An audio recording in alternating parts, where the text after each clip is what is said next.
Baby, nobody! Hey, hey! Check this out. Hey!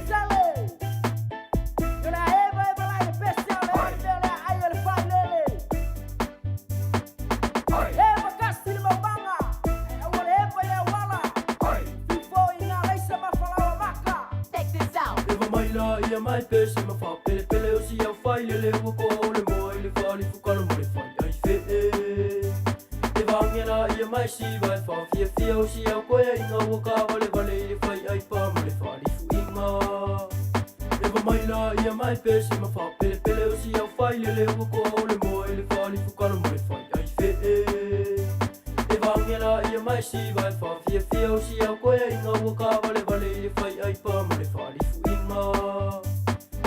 Kupulang Samoa, farong umayo, sol sa pagpuang yaking daw kama. Pelelay, pele ang aple manguyay, kasi yung bola nga ole ola nga ngay elelay niya umayay, kasi mea ele ang abangay, ole ang zala. Kaluay leudwa, ikangaka. Ole ya, ela sa bali, ikaliyay lumas, ya si kaluay akami, maebang alalaki ko kung ole pasi. Check this out. Uwa ka sa oroko, yesu nga pa maringin nga ko kaluay lelo faya, ole maungi imang maro, ole ki apo. Eva mai la ia mai pese ma fa pele pele o si au fai le wo ko le mo le fa li fu kalo mo le fai ai fe Check this out. Eva ngela ia mai si vai fa fia fia o si au ko e nga wo ka vale vale le fai ai pa mo le fa li fu inga Fai sa whako anga, e kua iai o papa ma mama, te ao o mai o asore anga, e kele ai fwoi a whamangui anga.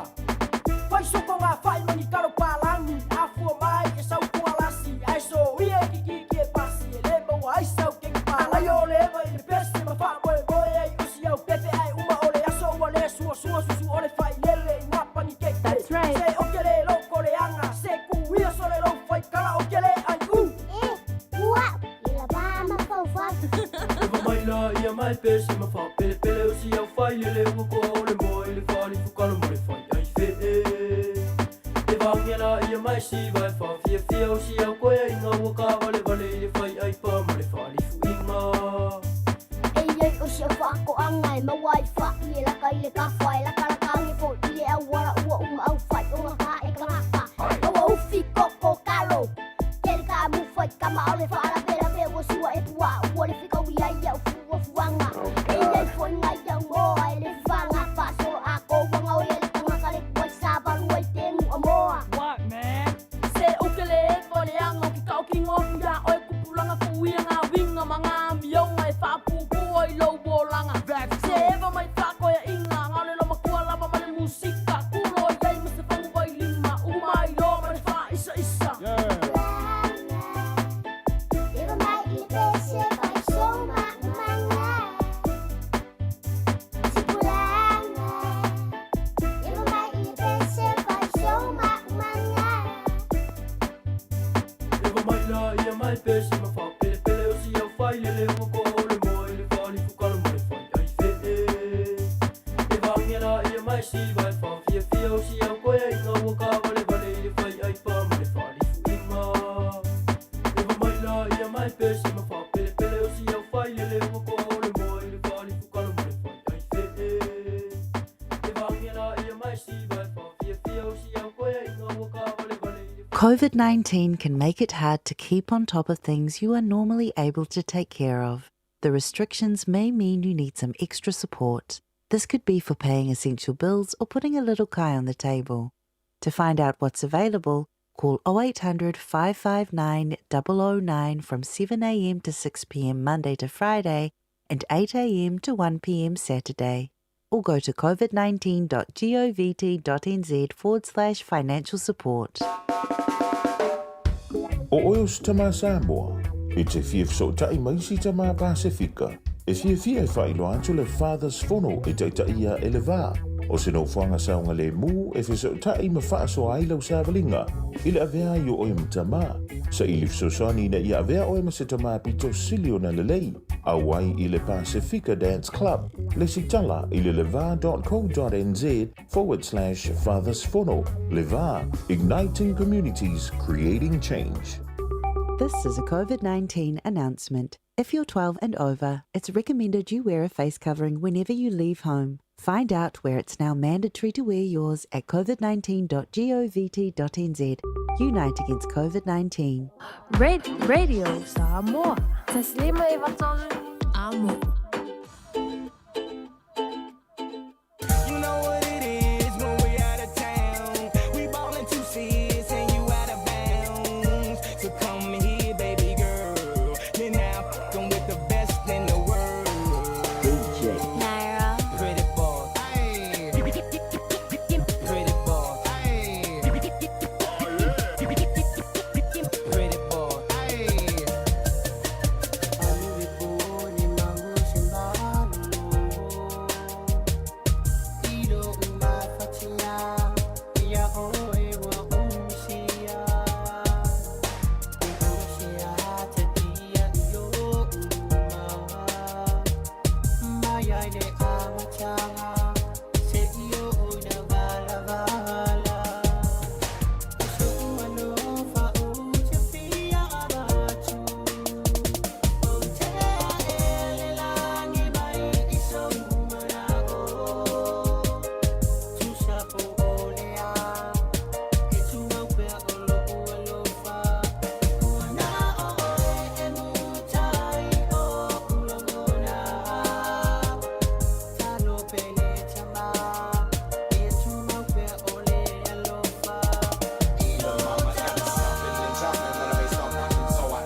Foi ona o tua Moko fonga ya oi sunga Aulele mama nongi pe o se pua Se kia o fika teine aua e te ita O te mita teine maile pasifika Te wila sina tina so e sau senyorita E fu alo faya oi le ita Alo fa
tua le amatanga ia upu mau loi mata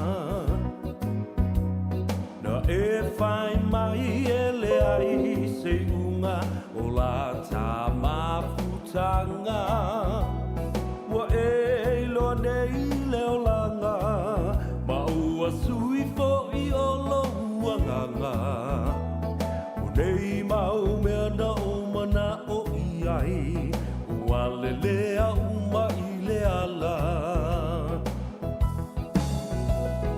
sila sila mai a ia i nei mea ua o whai o lalo i fore tunga mau o te tāu atu ua o fo i mai ai umatu o si o uola fasia i ta i whai ti o ngā ai mo oe o te le i whaafiti sa o whai a mea sili sili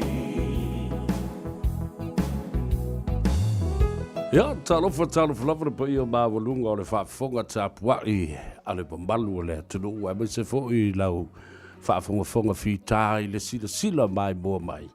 Ia tunu ue fio le nanonangi. Ia me se fo i le nei atunu o New Zealand.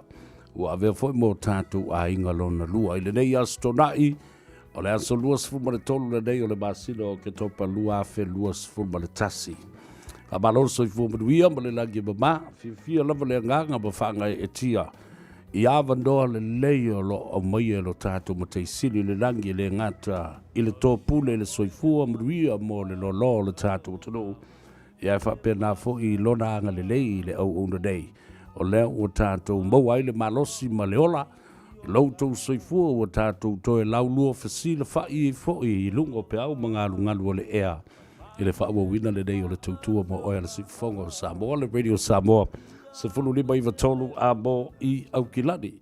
Manatu o lo o manuia oe malo a inga, a mai se fo i malo longa o le nei whaiunga le vai aso e whaisi ubi, o le whamna tuina fo o le soifuanga lue, ma le soifua tautua a le toa tele o le laronagi New Zealand nei la tau ia.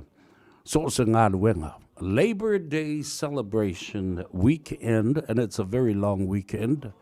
Ia telefoni be ono tutupu ai I le taimile nei ua whanga solo tā whaunga mai vanga. Ai pangalea, ua tu umata manga ia tua oi ma le vao o le koviti o le mawhai ai o le tātou sopo tua oi. Se I vanga na oi ai se whaatangana tā ua o se mafua anga te tau. E a laiona e sopo le tua oi e alu atu I le isi tu e le ngata le alu I se sae o le alu I sisi fo o matu ia masasa e ia mea umale na ua whatu la funuina ia ono o le vavao le koviti peitai e ia iana I whaamrianga na au te whaavava ia tune ia I pe ona saunua fo I le fionga le tumaitai pale mia I le asona nafi ia o le amwhai o le tātou tala noa ma whaaso iai. Ai, I le taimi nei, ia, malole soifua manuia ma le langi malole folau, malole tauatai, malole le ono sai foi, I nei vavao e le toi poi mala ia tūlanga whainga tā ma le pangati o loo iai wa le vanga o koufia, o so pa, e a maki ei,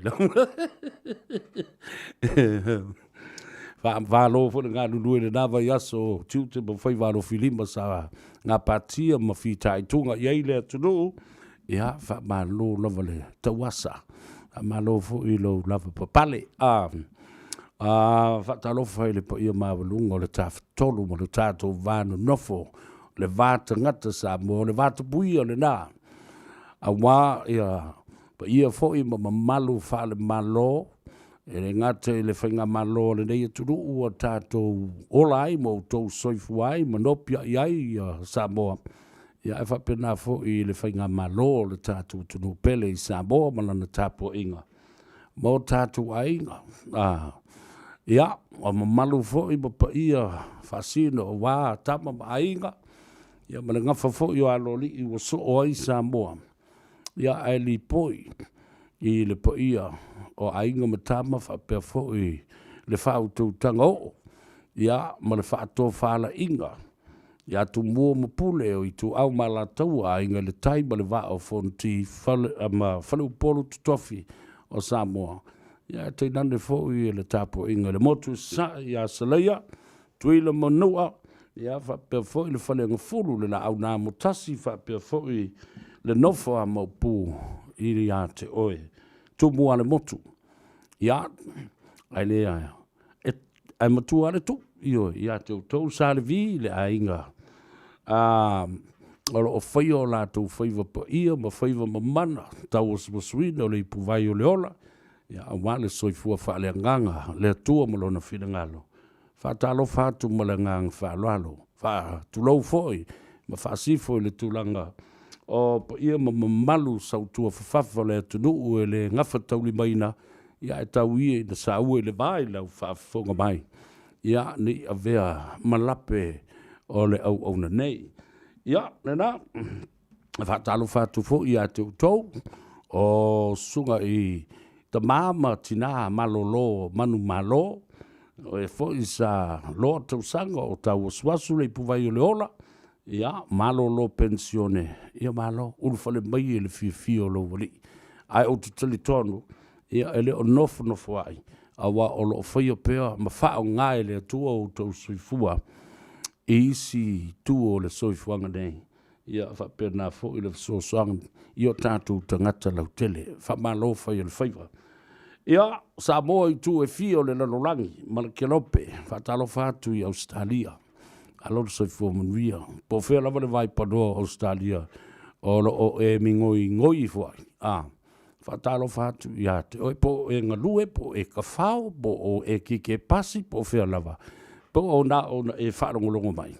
Whatalo whātu i ate. Oe, whatalo whātu i so se vaenga o Melapori, apea nā fo i Perth, i Western Australia, whaasolo o tuai i Queensland, i Brisbane, Sydney, Hobart, Tasmania, whapea nā fo i lunga le mea o Elia, i fo i lele aulo, kia o Guli, Broome, ia whapea fo i Darwin, o so sola i eis tangata o le tātu o tunu, ia malalafi i nā. Le ai, au pisa sa o la o maua avanoa, whainga luenga, ngā lulue ai, maatina e ai o la tau ainga, ia mawhaia le ngā luenga, o le ai tau malele, ma le tau tua mamao, wha maloa tu ai, ia whapea nā fo i le malo o Amerika, i Hawaii, ma so se stete, o le malo te le whatalo whatulu tātou porokalame. Le porokalame masani o na tulituli au pū e le lalolangi. Savea mo le Tanoa Ava. Ia masia o whanga whaole a te risa o le loke mea ia kaupe e le masingi. Resi kai me kaupe koe mana o whaku i whaingare mele. Ia e so ia lea wafile mua o whiwhio o saule sama. Ia e alu e fo e whiang ki whinga maka whawhao. Ia. Ava mua le atua i le nei tai au. Ia i lona alofa malona ngalelei, tau mafa se ava i le atunu, e ui ana le pakia ma whaia whapea nā le tātou ava i le so a le ingoa ma le winga le nā, o le tātou porokalame. E te maua i le sao, e le eima se mea whapi o pi o kako ke whaia i, ngā o le mea le wha sao. Te le tala manei a tātou te tala no ai whai ma wha so i le so. Ai mua na wafoi na watu sa u whatalofa ma le nganga, whiwhia ma le nganga whaftai, na ia upaanga tō tino, e pele lo loto o tau ta mam tina mātua le tunu tu asin sina o Samoa, whafonga mai maota malawa, whapena fo i whale o tangata mātua, o maota ngase, o lo whatau toli ai o tau, ia ona o le tulanga ngase o le tino, i whalefu ma pulsi o tō whanga, ia mātou, ma o whatalo whatu i atu e ia male nganga. Ia, te talo i le atua, pa i atu o na au wha mawhan whana, ia ma whapena fwoi o na toe whafoi ei lo tō manosi, e ala atu i le ata mai ma le tō mai, whaapitoa o tu i nātu i lim te pai tai fo mai, le ngata i vaila au, o fuala au, ia whapena fwoi tōng fitinga ma tau tonga, ina ia toi maua lo tō malosi. Ia, le whatalo whatu le nā, ia te utau o nei au paanga tō tino i ta māma tina mātutua o le atunu. Ia masi, Whatalofa whapitoa fo I lunga o le au whainga ruenga ale Radio Samoa o lo o ngā rurue I full time fitu aso luos full fai tu lao le aso I lunga o le tātou Facebook page o le Radio Samoa I au whapena fo I mo le tātou YouTube channel Ia maisi fo I ala of so ta inga pe ona iei ia fola o le social media, Twitter, Instagram, Linketh, ia maisi lava vaenga. O lo lātou whaonga mai whatalo whatu, mālo so I fumanuia I se teimi, ia rau papa ia tu fo I la ia le tō lau lau o tō suafa, are elu waku fo I lo ingoe na ulisi. Ia no le vavelo scroll o le tātou screen. Ia tango o omiane. Le button na, press the like button, press I love this button. Ia mai kango loe share le tātou porkalame, share le tātou porkalame. I so se wo, so se ainga, so se sa moi tu e fio le lalulangi. Tango e tufa I le tātou porkalame. Ia, whatalo whatu I Canada. Malon se fumanuia to tele o tātou ainga lo lalampapa au I Canada. Anti salai ia ma siana whanau ma le to tele o tātou ainga. Wau kou so sola ku I kāngaka. Atalo whatu le tātou porkalame ia te utou. Ma malu o Samoa lo lalampapa au ina. Whatalo whapitoa I Alaska. Malon se fumanuia ia te utou. Pa ia mawalunga o le tātou tunu o lo ua lala ma papa au ma nonofo ma ngā lulu I tonu fo I o les tete a lor soifu manuia le siri lava lo tau manatua le mea no tau soifu ai ma o tau wolai ia whai ma lafo maisi ngā mei ngai o kou a ingai te le tele le tamau a ingo le nā tunu u ma le nā tete o Alaska patalo whātu I so se tafo le lalolangi o lo o o ta se wai alo mata mawhana o le tunu o lo ngā lulue ma o fuinatu o lātou soifua ina ia pui pui o le saunga le mu ma le saulo tonga o le lalolangi e pe o na iai o tātou fita fita I le military e le ngata e li mtapai tai I le fita fita ma le ami o New Zealand, Australia ia whapena fo I lātou o lo o le malo tele o Amerika servicemen men and women our servicemen, and we're very proud of you and what you do all around the corners of the world. We say talofa to you, and we pray for you as well, for your safe return when you get back. And I'm sure your families and your children will be very, very happy to have you back safe and sound. Yeah, ole shout out to na, ia po ole fa talofa le na, ia ma fa manuia tua ia te utu uma.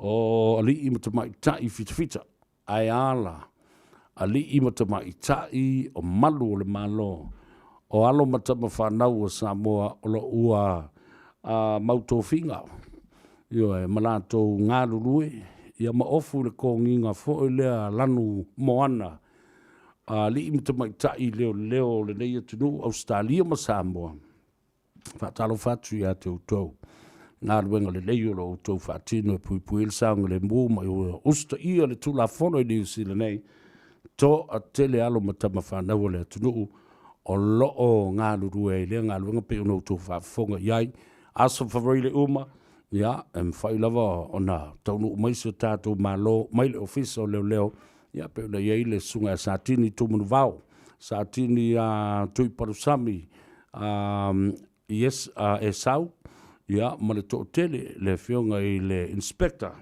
e li susu e ua maulunga fo ilo na whaelonga ma lona tūlanga e le sunga ia fata whanene Willi ia whapea fo ilo sunga ia fata au mua o le sunga ia tavui Satini tavui ia Reggie ia lofa ia ma le oka e alu ai lava le matauti o le to'otele alo mataba whanau le tunu ua ngā rurue. Pui puia, lau saunga le mū, ia malo ua fo I saunga le mū. Ma tau sisi le tula whono.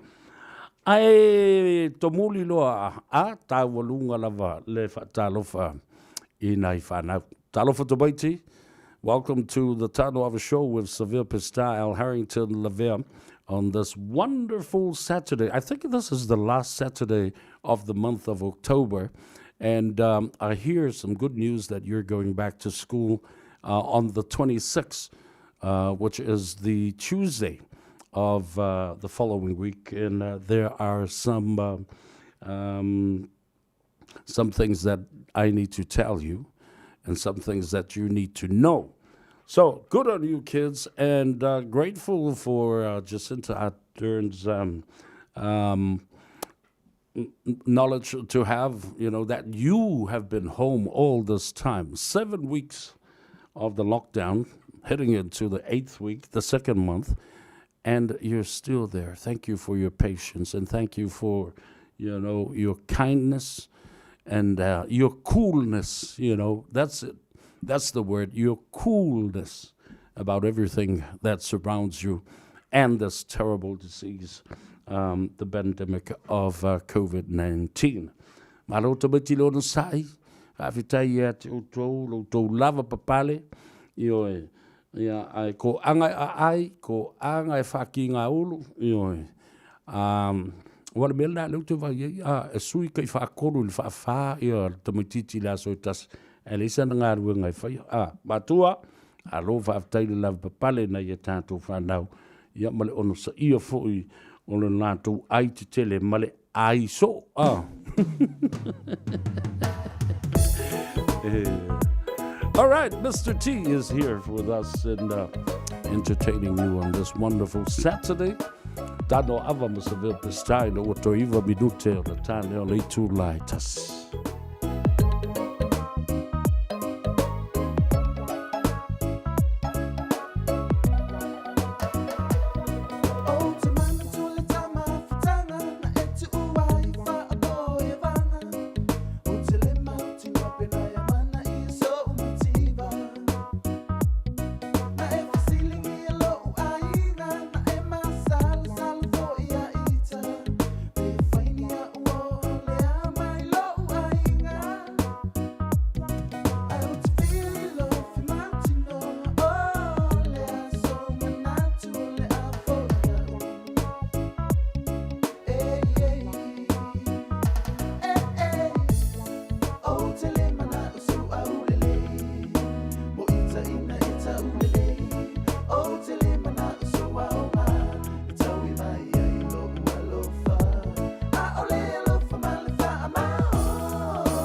Ia le na, awe mai le pesa la utama Mr. T I o te le toi mana o iso au le lei o au e afa lo u le lei e afa fo I lo u le anga. Ia le na la, le tau tua mo oe le nei fo I au le ina ua toe sfuru ma le tasi a toe sfuru toe lima minute.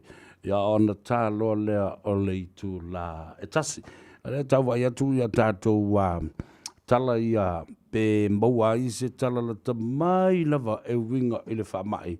Ia pe fia fo ia ni mai fau mani ngase fau o le nei aso. Ina ia tātou I loa ai. Po le mea e o alu I lunga, pe e o alu I lalo. Whatalo whatulunga le tātou api o faulinga. Kai salina tā mati tufunga. Whapea fo I telesia melei o Tiresa ene. Ia whapea fo ia le tamaitaia Elaine. Tui sa ula petelo malo Elaine. Ia le ngā le whaia fwoi amaswhi au ngai aso. Sophie Andrew, mai Sydney, Australia. Whatalo whatu malo sa fua Maria Junior and Sepa Afua. Ia whapea fwoi ia waloa sfuiva. Toe manawa sua malo whaftai le mafuta mai no fuanga amitua nai mo omega. Ia whapea fwoi anae mau. Malo sa fua manuao.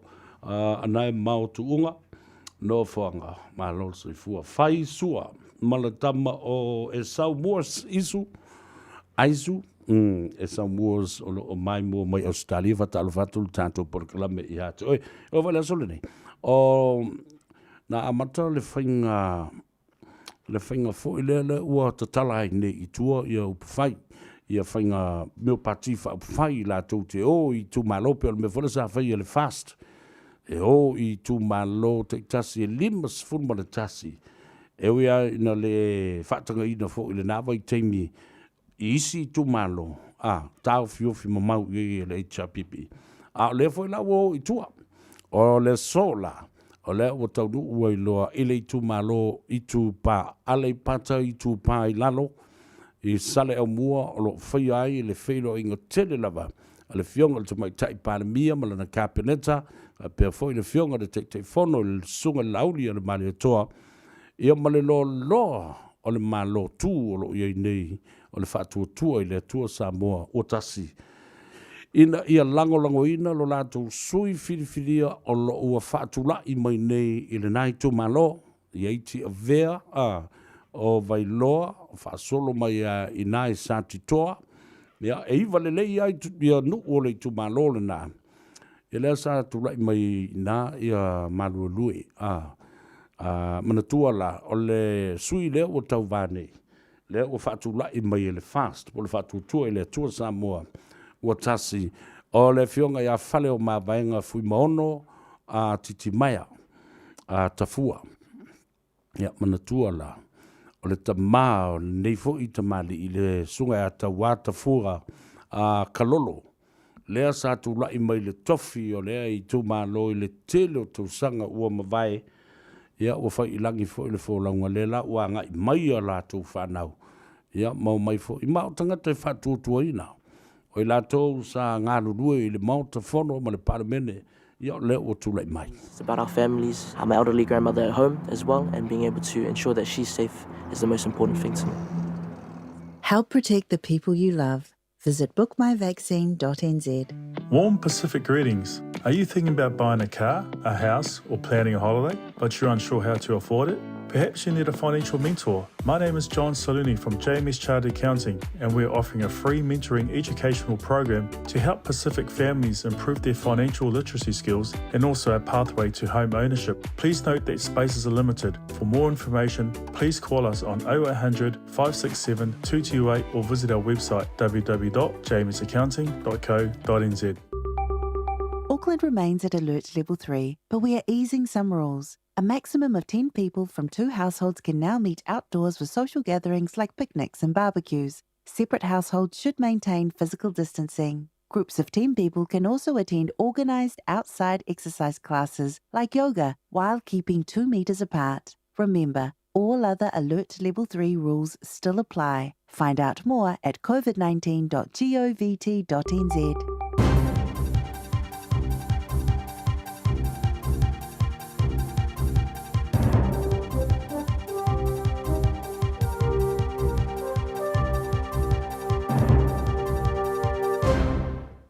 this update. People in Blenheim are being urged to get tested for COVID-19 if they have symptoms after a person from the North Island tested positive there. It's the first case of the virus in the South Island since last year. The person flew from Rotorua to Blenheim on Thursday, got a test after developing a sore throat, and returned a weak positive COVID-19 test result last night. The Ministry of Health says the risk appears low given the individual's likely late stage of infection. A small number of close contacts are isolating and tests have been arranged. Interviews are being carried out to determine where the person went, and people in Blenheim should monitor the Ministry of Health's locations of interest page. It's believed the case is linked to the Te Awa Mutu cluster. And the Mayor of Marlborough, John Leggett, says the region has a very high rate of vaccination. He says the council and health professionals have planned for this and are now putting those plans into place. And he says the infected person is in isolation. Obviously going through now the process of finding out where they've been and just making sure that we can get on top of this very quickly. A financial advisor says the new traffic light approach to COVID-19 is a dog's breakfast. There's been mixed reaction to the government's new system. Hannah McQueen from Enable Me says no one knows the definition of the plan and it's still not clear when businesses can open in Auckland. I'm assuming it's going to be mid-December, but no one calls out that date specifically, at which point we may be moving to a red light system. 2 people have died following a serious crash on the Waihola Highway south of Dunedin this morning. Another 3 were injured in the 2-car smash, 2 seriously and 1 with moderate injuries. 2 were taken by helicopter to Dunedin Hospital and a 3rd by road ambulance. The road remains shut and diversions are in place. The holiday road toll stands at 3 after a motorbike rider crashed on State Highway 1 Burnham in Canterbury just before 10 last night. And police are appealing for information after a hit and run in Hamilton overnight where a teenage girl suffered critical injuries after being struck by a silver vehicle on Boundary Road just before 2 this morning. That's news. In sport, cyclist Aaron Gate has a confession to make after breaking his collarbone in the ride-off for the team pursuit bronze medal at the Tokyo Games. The 30-year-old now has 2024 and a 4th Games on his mind. Sparked a strong desire to go back for redemption, so to speak, in Paris. I think I'm more motivated than I've ever been for another Olympics. He competes in the Omnium overnight. Kiwi golfer Lydia Ko is set to get underway in round 3 of the LPGA Tour's BMW Ladies Championship in South Korea, tied for 26th at 4 under par, 7 shots off the pace. Domestic cricket's Plunket Shield is underway. The Central Stags chose to bat first against Canterbury and Christchurch, and a short time ago were 59 for 3.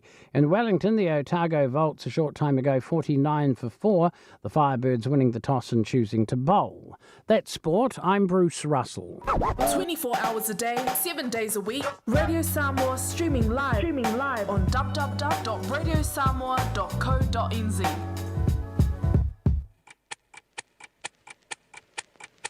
Clock is ticking away within a blink of an eye. You find yourself alone again. Nobody but yourself to blame. Clock is ticking away within a blink of an eye. You find yourself alone again. Nobody but yourself to blame. I don't wanna lose more time. I ain't got better things on my mind.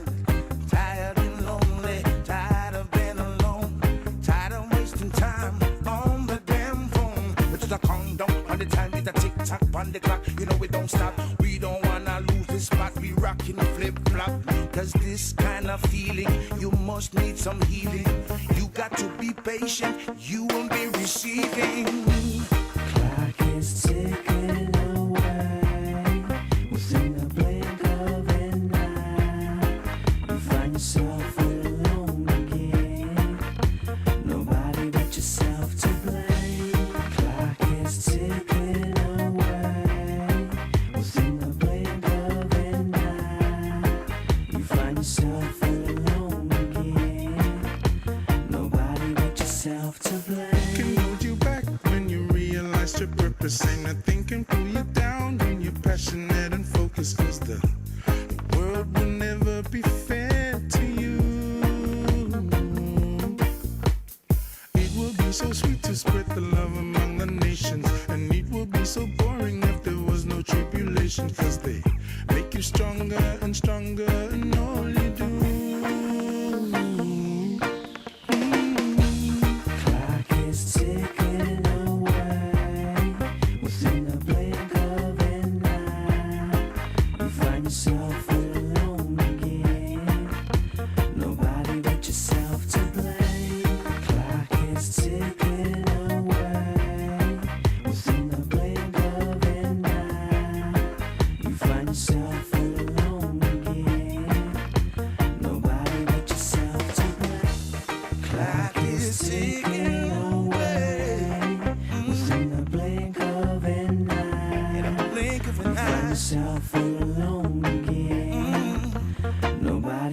yourself to blame, but you.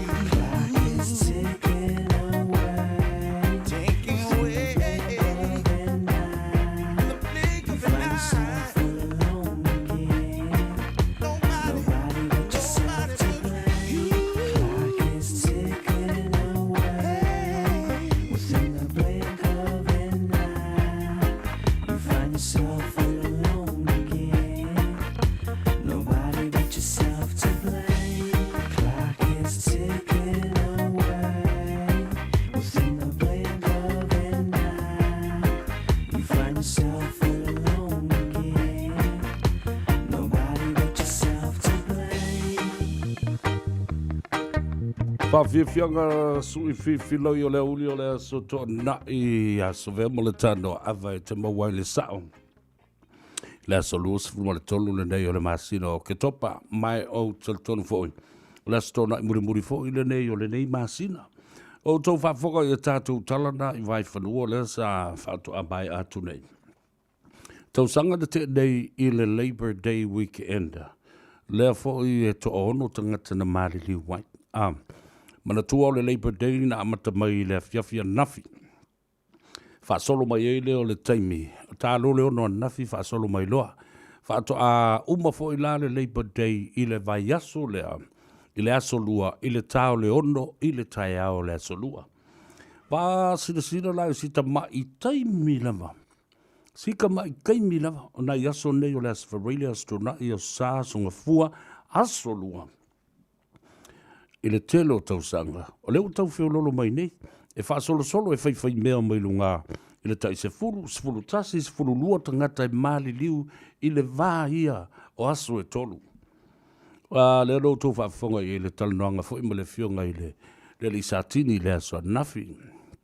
Le sunga I atui palusami e sau.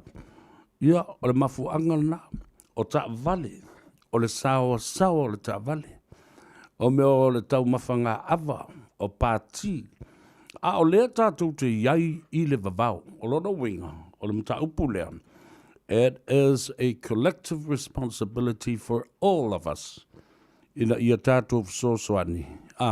E whaititia le whainu mera lea. O ta ngata mā li liu I lunga le awala. I teimi o aso malolo. Lua la mea ia la tātou tā aloa I le whaiunga le vaso le nei.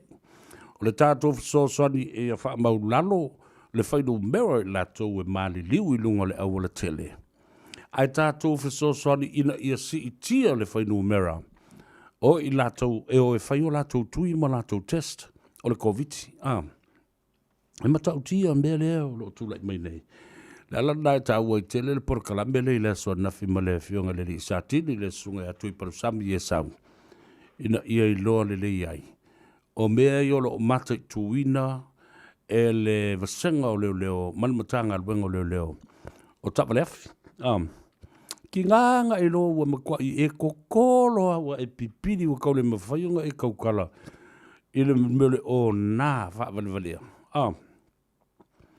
A o lea lava le kau kolo e kakala lau ka avale mai oso kongola ka avale. Avela ka avale. So, o wautou silisila I le mele na. Ana o awasis, kangole le ia koso mai fafu. Se I le ki. Iana tātia I le pela I le au kafolang ka vale si iau dia le kai au. O le kolo le si o ngā e fo le faula lang ka vale. A le kolo koe mare si o ngā fa vale vale ia. E punga I kongo le ka vale. Lua o ngā le ia la lao le ka vale. Ia koe lua koe mare si o ngā fa vale vale long kolo. Ia le na. Mela el na I lo fa ia tu e si lao. A ona nātanga tau ni e toi oso I kongo sa ka vale asis kangaka. Bueno. Vili le ong e sau e vaku oi. Whanguku whanlei me lulo so whangua mei. E ka uaku le luo ki e luo so whangua e o le whale. E matua saonga le mo. Tu sa la pe whaiwhaianga le aluo so whanua. Tu lau whaafonga mai le tuno. Ai matua mautinoa lava. Le tau nuu ma le saonga le mo le whale. E wai mua la le one. E nufo mua luma le one. A o oele I tua. Ki a kuikua. E mawhai ona e whalango lango. E luma e pipi I a le one pe whalango kua e kaupa ui anu ma sofa. Mai maupanga ingi mea whapea ngā fo ingi vai kaimi. Ia pila o tua, tua I nuu I tua, awai, ili nguvo ile ngi vai lima po ngi mea whapena. E ingu waka ma sa sao ia le mora pulu, a umalo lava, yang e punga lole ilunga lo sofangua, wai lo le leia le sofangua, nganga e whaia le sofangua, musu ai, ka ua o I saungiak, e la kua le sofangua, ko leia o ilunga ko whale saungiak, o ka ua o solau, ia nga e moe kuala e le ilunga le sofangua, alai alo le sofangua ma ave o kua, ku whale leia o le ko ai, ia oisi la, ia e ingu pulu ma mao mai, e musu a kure, e musu a kure sofangua fe mai.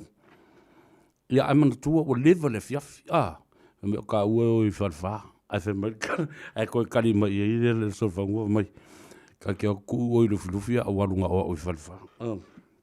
Ia wapena. Sefe, matua sefe lava, le ala na le yona whai atu, poi lea, I tali tonunga I o levon ka masangi I koe ngā whainga I wapena. Awa leo sofua lisi o ngā kongor ka wale lisi o ngā. Ioe, a oso lalo o ngā la mai whalongo ko whaola ka wale whai sori, on sai, wa iso taxi, alo le nā vili le tau a inga, a ua elo whakele lau ka wale, vili lo le meo le tow truck. Oso o kongor ka wale, silingi le tow truck lau ka wale I lungo le mea. Ia ngalu o whakasa, saunga le mu oe, saunga le mu ta wale, awa e ala na puna le o ngā kongor ka wale, mga oe alo. O le musu e paka I nāla na ta wale. O tātou o mātutua, e o e tā whawhau ma ewa I mea whapea, wa māla malama le lei lo saunga le mu, pe whawhena e o le kou ainga, mo le kou whare. Ia o whiangi mea whapea, e iei leo e alu losi o ngala alu, ai wheo sofia kuiskanga ka lunga whapunga, o nā alu leo leo nāla nā momoli o maisi o nā I to a whape to lima I tono le tāwale. Ia ngai ke aka wai ke lo le leia sa o la ukala le whak. Ia ngā sao uma leo o ngai o tau nu umal manuia o la tō whale o lai a ai. Makau kuri mamoe lunga le laulau. Ai a pāle uru lunga le laulau. Ai pāle uru lunga le plate. Vole le mōre su mer su ma moe le ngoi whawhena mai. Ia. A lai sao lomo leo ngā lenga avaka vale. Sau loa ai maua lo mai ele poloka. Ai koe kiki a o le lako whare. E o tō whaafonga la e leo ngā le nāmea. E ai fia o e mu o e lausua ma moe le na whaamawhanwhana mai. Ai ave lea leo nā muli lea le na latu e alofo ia o tau mori o tau. Alu moe tai le se la leo. Ia le lei le moe le se la leo. Ngai lo o le moe le whale otsi. Pe ele lei foi lo ke yang el far mai ai kire I va pe o ke il ko ai nga ko la fa me la ke fa sa o la ke fa malo I o ile a fo ile mok bo le far mai ia e fa tanga la fonga ai o mea moni ma upu sa o na lo va tu na ia foto I nai o tele pa pole pe ke fifi pe ke ia upu ia va tu ta oto yo o tafa io e whai ma whautuanga ma wha manatu I te oe. Ia, e iei fo risi tai au fo. E iei fo I le awa noa e toi ala wha iai. E iai me te tau na whai. I oe, e look forward iai, ma e tuli matai ma mata I tuina. Ia, ai wa. E fiu, ula tala sa ola tala le. E fiu e inu pia le tunu ule nei. Male lalulangi nei. E le mawhainga oma. Le kai mawhainga oma. A o me whai I le tūlanga le mawhau. In moderation and in common sense. Ia, na ono whata o tō whape nā I o tafa. E whai e lau whau tūtanga. Ia mato e tō manatua I leisi taimi, mleisi taimi. Tā ua I o le mele.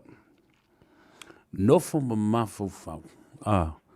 Toi no fotasi ma fili wa I me ftutu na I lo ma fofau ai ete le I whaia se ngā yoinga. I say, because every action there will be a reaction to it. So se ngā yoinga lava tātou te whaia. E ai le patatu o mea nā e whetali ai ia le tali atu o lea ngā yoinga I le urua I ngā yoinga na whaatino, na mafua na whaatino. Ono o lau whai unga, e whai. But you had a choice. You had a choice. Sa iei ia lewa noa e tu atu e ate oe. E whetu na iei lo mawhau po whea le melea, a o le ale melea. What is the best option e tau ona whaatino ai le ngai uinga le nā.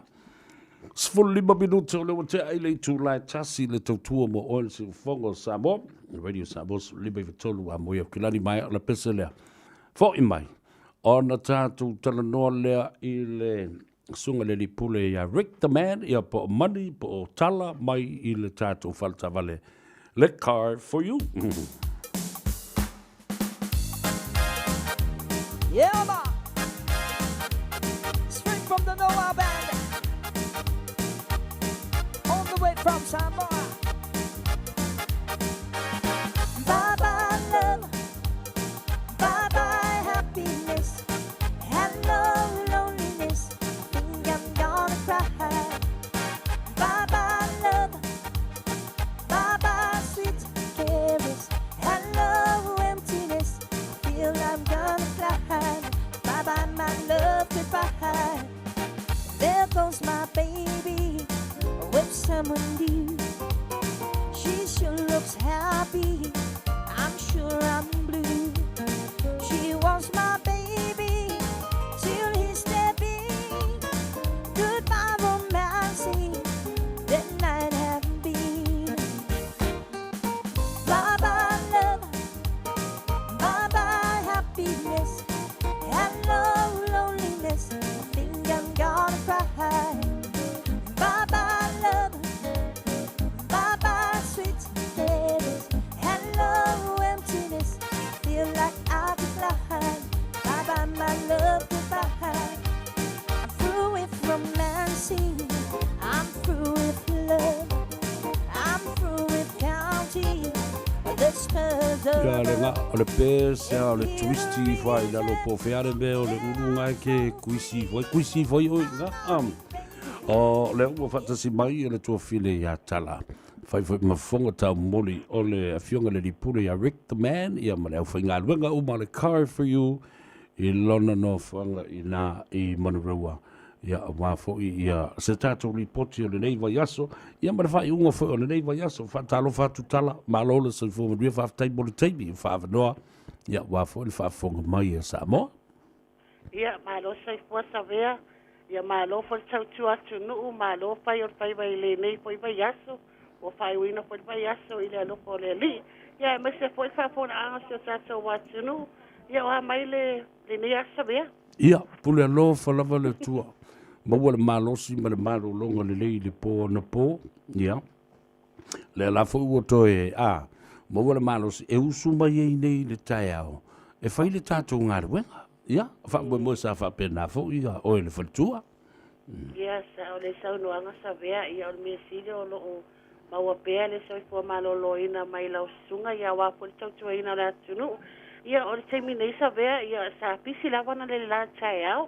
Ia lea foi o lolo foi le pisi le nei aso ia mai pailoa te pea le mamare si o tātou watu nuo lo tele lava mātou ta avale i loto a nei o lo iaia mātou piki apu ia manisi foi o mātou SUV o van se fulu no foa, fitu no foa, valu no foa ia mare tele manana noa i o mātou ta avale o iai le loto a nei ia o lo iai foi ta avale la i te o ngā mo tupulanga awa e te pole pe whape o iai lo lai sene luna e ta lia lava lau so se lai sene ni sila i le mātou finance. Tu sa lava pe te whaingaruenga part-time, pao lea ia e whaingaruenga part-time, ia ova ma le toru masino e whaingaruenga part-time, e mawhai lava ona mātou ta lia lau ta sanga. Na teimi nei Savea ia o lo o tele mano noa ia mātou ta avale, mawhai lava ona e tangtanga ai fo lunga le mātou Facebook page, o lo iai nisi o ato ta avale tangtanga i po ai, ia mawhai mai ei lau apalai, ia mo e fo i o lo au mau e fafo.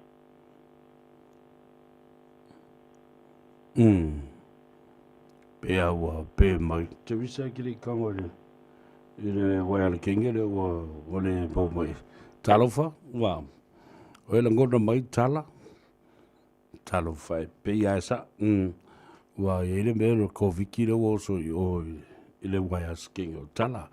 Ia le lei, la o wha umoi nātu, ia le talanoanga fo, ia e mese fo, ia o whamtalanga patino lava i le tautua le tātou whalta valele nei o le car for you, e te maua i le telefoni, e le se tongi o Varsalau, lua fitu wha iwa ono valu, o Varsalau, lua fitu wha iwa ono valu, a le o le nā.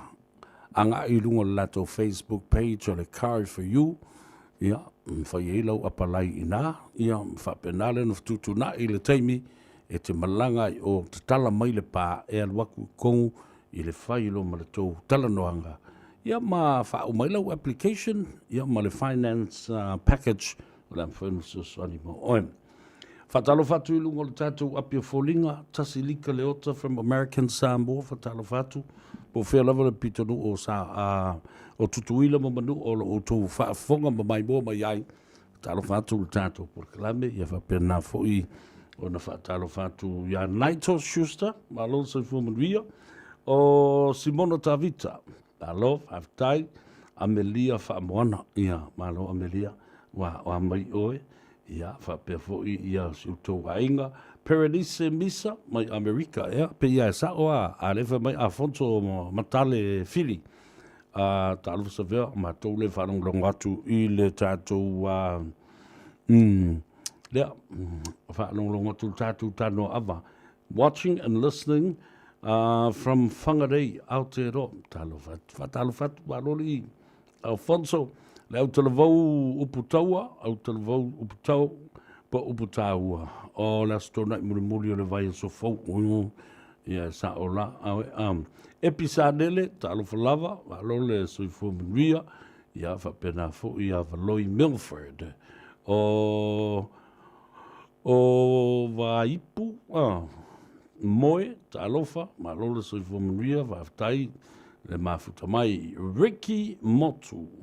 Ia, o mai mua mai ngai Sydney, Australia, a pia fo ia Jenny Telefoni, talofa lava, ma losi fua manuia ia te uto malava, alo e lunga le tātou apia fo lunga Facebook page, ia whapena fo i le tātou YouTube channel, ma lo lava le malo lo le lei i le nei asu, ma lo fo i le lei whainga arwega. Mankua, sarki ke pasi aso nei pe ale e whai. E le eilo sau card. Le sau card for le hub card. You know winga. Ia I ke lua fusu mo le ave pasi. A wai whaasa I le tupe. The actual cash, you know, they're not accepting the actual cash when you're traveling on public transport. So please have yourself a very happy Merry Christmas and get a hub card. E kei au no fusu makukua I ngā mara ave pasi. I o whakura ave pasi ki oe, e mali passing au savadi na ngai a fu e maku ke le teria ina, I le meo le siliva, I matala, ma pepa, tupe pepa, na o le kāra lo mātou whao ngā ina I le nei teimi. Ia le nā, o le mea lai ke whaia, pēr whai o lea masau, lea ma se kāra ale I kupe, ia na e whaila I le ave pasi, vai mali e lau fionga. O au nei whaia si mau le mea o te sauai. Ai, arofangia. Ia, a pēr wakule luas fukarare ma oia ia, wanga lau e whaavale a le uro le ave pasi. Wai ngofo ma bribe le ave pasi. Ia, ave oe. Ai kuri ele ave pasi. E ngalo ia te oe, ero iai cameras le lunga I. Au isi fo I cameras na. O lo iai mo lato audio. Lato audio accessories e mwhaiona whanongono. E re ngata na pu e o fōringa. A lai whanongolongo le lei mea tangata lato te toi talatala ina ma review ia footage o le camera lea. O lai la ngona le lei. Ia lua tala ma le ave pasi. Le na whai. Pu e atu ma le talia ina le ave pasi o le lua sifutala. Ia, ona toi whai atu lore le pasi ia te oe, malia no whina ngalo. E le mawhai, ona au whaatangaina oe lunga le pasi, leanga e le isau tupe, ona e le isau card, lua. Ia, e le fo I masau mask, Lei se mask. Le u tō sila fia le lei, ele ma whai ona whaatangina ni silona. Ia nai whai fole le pas, ma lia lo whina ngalo. O le ale aka kalara u kōkingi. O ngā mailole ia mkua fusi wha le eira ungukumula uisu. Ai whakanga kai kai runga I. Langa u lei lopo o vese whalo loe whaatau se mask. E lua la mele ua mawai o I ua pangatia I. Lei sau mask, ia mask lo le kōkingi. Kōkingi se vai. Ia o lei sau card. Ia no wholoro mo tau wa whaini tulafu no whoile le whaala tua e mawai le ave pas. Ai e mawai lau ki e le pas. Mea lana e te tau ona tātou wō ma mafau fau I ai. Awa e whai o le alofa atu. O le ave pasi I a te oe. Ai na te sori ei le tulafono. Po e le lei mo maua le camera. Footage le I le CCTV. Ia, sori e oe le tulafono. Sori ai e le ave pasi ma le tulafono. Ona o le alofa I a te oe. Ona o le alofa I a te oe. Ia, o le nala. Maua oe. Maua tuai ma le ave pasi. Ia, ai tātou wō, ma mana tunatu, ma mafau fau, tā pena le lei. Upu ai si o tamai, ese le mana e. E ua matua, upu ai ta te whalongo lava iai. Tā pena, se ka penga. Le upu ane na, tā pena. Sound uni, tā pena. So se teip, tā pena.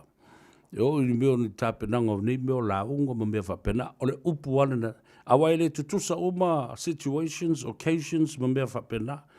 Ia e alu tā pena. Tā pena pena. Sound uni. Source toi ngā taimi. Ia, le nang, nai upu fui nā mana i e wha tupu manatu I ate oe. Ia matau pewe a mana upu fui lere kala iki ki mea. Awhai upu o le vā. Manatua, o le vā tapu ia, o le vā o lea, o le vā tangata, o le vā ma le kalesia. So se mea la vai a ngā I le Samoa. E a fia I lava le upu lea o le vā. O le vā lea e lai ona ma lepe le whale li I o Samoa, ma o le vā fo lea ma le tuai ngam te tusi e lua, e whaingo fie, ai o le matua whainga tā o na tausi, ma e ola ai, ma usi ta I ai, ma tausi sia. So se mea lava. E ai a nā ma te tusi. O le vā. Ia o tausi sila nai le vā fo istua o ia. A le sau o le mai le alisi, a inga nā, ai wha mo o le moa sila o matua lea. Ai fua o le moa. Ia o le vā e le lo matua lea. I le mea le mai le sau nei fai I fua lana moa. Mai lo ma le tala le lo matua I. Wala au iei o. Fa mai te fa mole. Fa ise me le ko mai.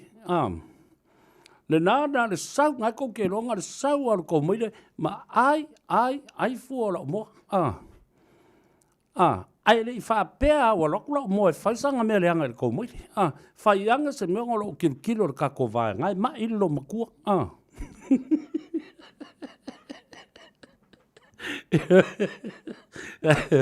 Le sau le mai e vai le me le. Le vai o lo maku I. Le unga le alu e vai se me le anga le mai. Talo va Samoa. Wa ule nei o kasputi alu. A wale sui ale ngila wa ule kio. A eva mai ina se furu lima iwa kolu. Amo. Radio Samoa. Vevela a.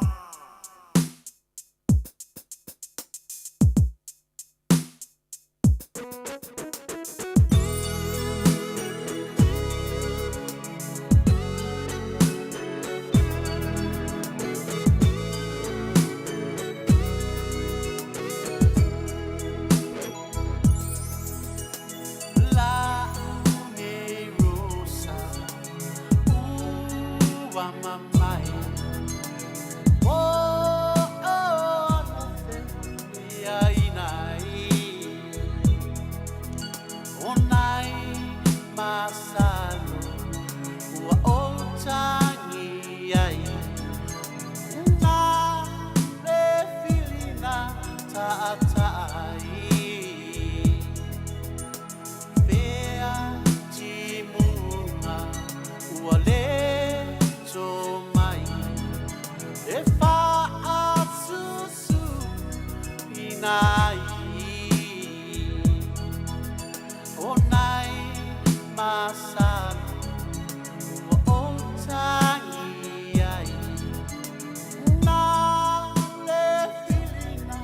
tatai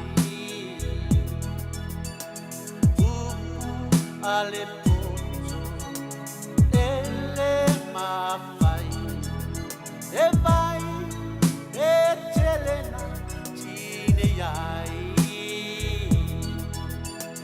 o le lopana tawa so ai le maputangana o polonga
Let's get back to doing the things we love. The government has announced the next stage of the COVID-19 response plan. To get there, at least 90% of eligible people across New Zealand need to get fully vaccinated. Under the new framework, you'll be freer to move and live safely with less disruption. You'll need to be fully vaccinated for guaranteed access to sports events, bars and restaurants. Get vaccinated today. Find a walk-in centre at covid19.govt.nz. Warm Pacific greetings. Are you thinking about buying a car, a house, or planning a holiday, but you're unsure how to afford it? Perhaps you need a financial mentor. My name is John Saluni from JMS Chartered Accounting, and we're offering a free mentoring educational program to help Pacific families improve their financial literacy skills and also a pathway to home ownership. Please note that spaces are limited. For more information, please call us on 0800 567 228 or visit our website www.jmsaccounting.co.nz. Auckland remains at Alert Level 3, but we are easing some rules. A maximum of 10 people from 2 households can now meet outdoors for social gatherings like picnics and barbecues. Separate households should maintain physical distancing. Groups of 10 people can also attend organised outside exercise classes like yoga while keeping 2 metres apart. Remember, all other Alert Level 3 rules still apply. Find out more at covid19.govt.nz. Tasilima I Watolu Amo Radio Samoa. I le whawhonga ma le tautua le atunu I le siuwhonga Samoa I le so. Le la ua whamautu mai. Se lau ma le wha new cases I le so le tai au le stonai nei. Alona winga, e le alu I lalo kama. Le whatoa me I le titi fo I lalo mai le se lau luas fulmon tupu le aso na nafi. Se lau ma le whai le so, including Northland. Ia, o le whai tete lava. E le o tau mai I le so, po whesa me o whai nisi tui. Ai, o le whautuanga I ato e, anga I lau fo mai. Ioi, anga I lau fo mai lau family doctor. E ma whai ona whautuaina, ia ma whaasino atu I ato e. Ia po whele me o lo whai le tui I le so. Mana tuala. E le o koe whaia fo le whaapea se longa e o mga whailo kui wakulau lima sifu ka la pe wakulau se lau ka la o le ua tui fua le mea yo E o koe whaala kāse se sau e tui ai wakusau pusa mea ai mutulanga whapena ai o lo o awanoa pēr. Ia le fesoswani mo le emergency benefits for hardship times. Ia, suane le numera le nai mawhai iona e moa. Ia le mtanga ruenga o le work and income support o le social services for i lo tau lava i tu malo. I lo tau lava i tu malo ina i mwhai na fesoswani atu. Ia whaatino le mana onga ui ai ona ua uti le whaasoa i tupe ia mai se fo i le tulanga o tau mafa. Whatalo whatu i le whaletua a Liliene Sao ia whapea fo i le tama ia Yeti Teia Sao ia mai San Diego ma lor se fo manria whatalo whatu le tātou proklame ia te olua ma le aingali i ia whapea fo i le tamaita ia Virginia Danau pea whai o le sao le na ia whapea fo i Epi Sanele, tāra whalava, au te lavou upu tā ua, o loo mai mō mai i nai whangarei, ia whapea fo i Perenice Misa ma Amelia whaamoana. Mai, e ala no whatu nei, tātou sosoni e tūtuu i lalo ia le tūlanga le whainu mero i lātou e Māli Liu. The road toll during the, not only the lockdown period, but it's the Labour weekend. The Labour weekend. Whamanatu ai le tāua tele o lo sao, o oios tangata whainga ruenga, o oios tangata e tongi le maa, e velo le aso, e iai ia outo mai whaapitoa, ia mau ma e ngalue ai, lea lava po lea le tuinga ngaruenga o au whaiva mo tiute ia o le ngaruenga le na o lea la ua whailonga i nai le nei fo i whainga le fo i vai teime o le tausanga le tā ua tele o oe o le tangata whainga ngaruenga o lo sao i le tamau ainga o le atunu o le whaatupula i o le tamau ainga o le atunu ia but it's a personal challenge for you. E te tautua I lava oi, ele ngata o le whaatino lau ngā luenga. Ai whapena fwoi o ngā luenga na ai whaalangolango I te ngata o na ia ngā luenga. Ai whaalangolango fwoi lau a inga I ngā luenga. Whaalangolango fwoi oi le ngā luenga. Ina ia mawhai. Ona whetausia I le vālea. Tu le whalao ma le paka I lunga o le lau. Utu le pensini, tutongi le pili, o le vai ma le mōri, ko kongi le rent ma le mō kesi. Lafo le kupe I Samoa. Fai le whaarawe lawe. Ia mea o mana e whaalangolango I ei tātou. Mana tua fwoi no whaamtala le tala whaasolopito o le aunga ma le autū o le aso whaapito le nei o le.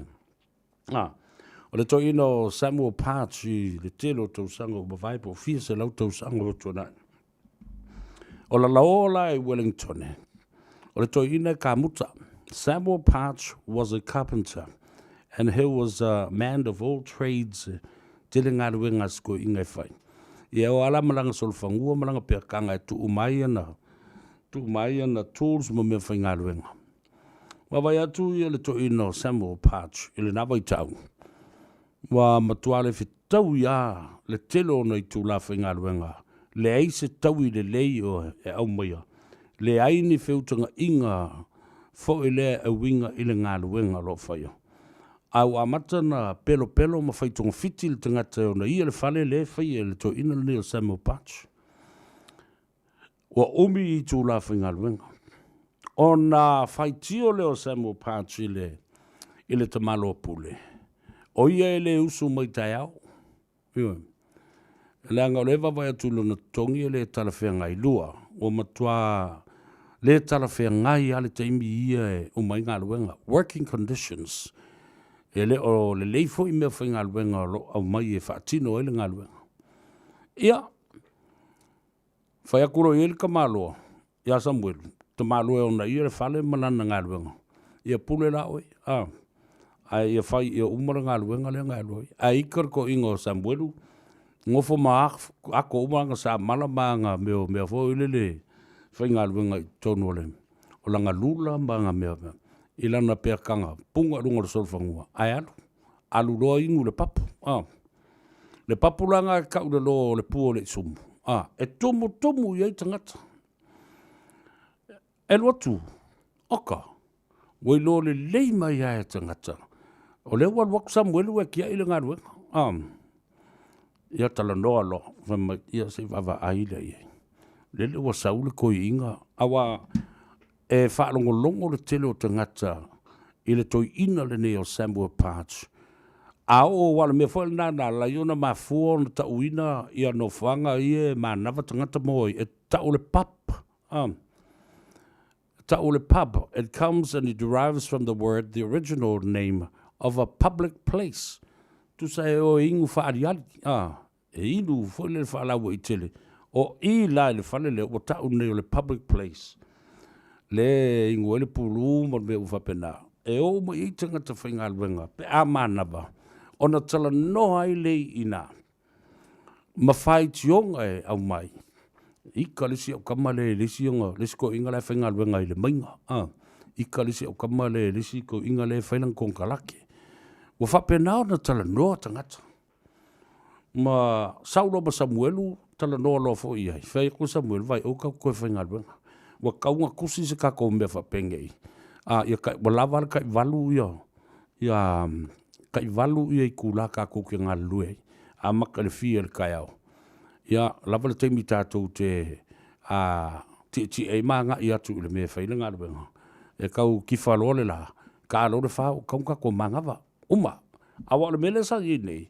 E whai atu ai le tae au e oa I le po olo o ngā lurue lava tangata. O I lai te tonu o le papu. Lena mo le upu leo le papu. It's a public space and public place. Na mafua I lona talatala noa tangata nei. O lea tau ina, ma lea tau ina, ma lea tau ina. Na fausia mai lo ina, ma whanau mai lo ina. Ma le mea tau o le uni a tangata whainga luenga. Iwea. Workers' Union. And that was the very first union a le tunu ule nei o New Zealand. I lona tala whaasolpito. Mafua mai le tau ina leo o Robert Parts. O le mea lana na tupu. Da fausia lo le uni lea. Wa malo losi. E tali e tuai I le au fai pisinisi ma company ma I la tau e millionaire ma maumea. Fai a tātou kon kalate. Na I una o le whamsinonga. E watu lunga le whamsinonga. Na matua I o pongi le whamsinonga mawa lunga o New Zealand vai teimile na. Le whatuina o le uni. Ma le wha taua ina o se aso e taua o le New Zealand Labour Day. Nea na mafua mai laso lea tātou te.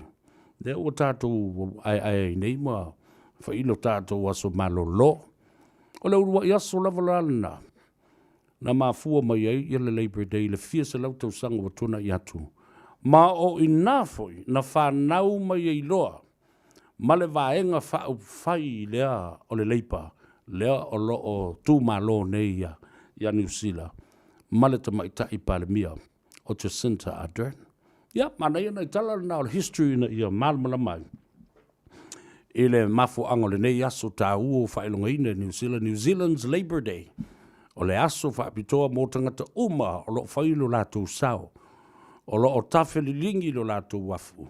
O lo o ngā lulue, e le ngata mō lātou ainga, o lo o whailo lātou sao tutongi o lātou la fonga, e whasosoani ai I le tūlanga o le welfare state. Le welfare state le alu e tonu o le social development, le mtanga luenga o le Ministry of Social Development, ma le IRD, Inland Revenue Department, o lo whasosoa mai e le public person na o le atutupe, po o le purse le winga volele o le atupa utu tupe atangata lau tele e toi whaaso soa mai ai the distribution of wealth toi whaaso ai mo isi the unfortunate of the public tangata e leo ma atolo latu manos e ngalo lue ai full time o tamaiti o tina ma tamaitai e tele ina le ngā lulua e ngafa ma le tausingo le ainga. Ia, pati la ia. I le tā ua o le aso. A o mea nana tula I mai ai. Na mafua mai le tau ina lea. Samoa Punch. Le nā tau le uni o te ngata whai ngā luenga. Aloa I ai malona aso whaamna tuina I le telo tau sanga se I o mai I le so. Whanau ai male vaenga whai o le pāti.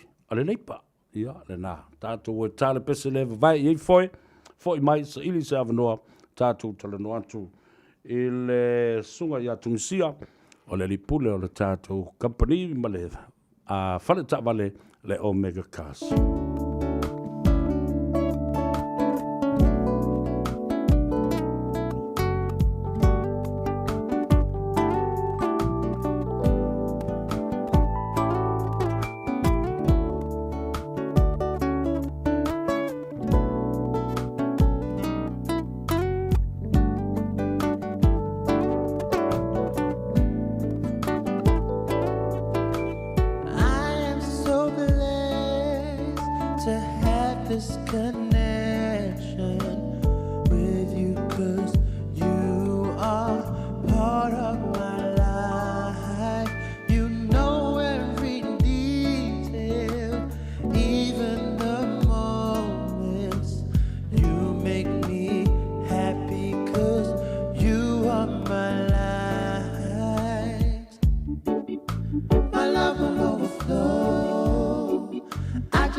Beautiful sound there by Derek Yeru. I'm so happy that I'm in love with you. Mana o pula na pese na woto is fulminute o na tale o le tu la lua pe wo fa manga ku mai kia uia ia me le anga mai le masa nga lo fa isim kwa mo silo makua le ya le fa inga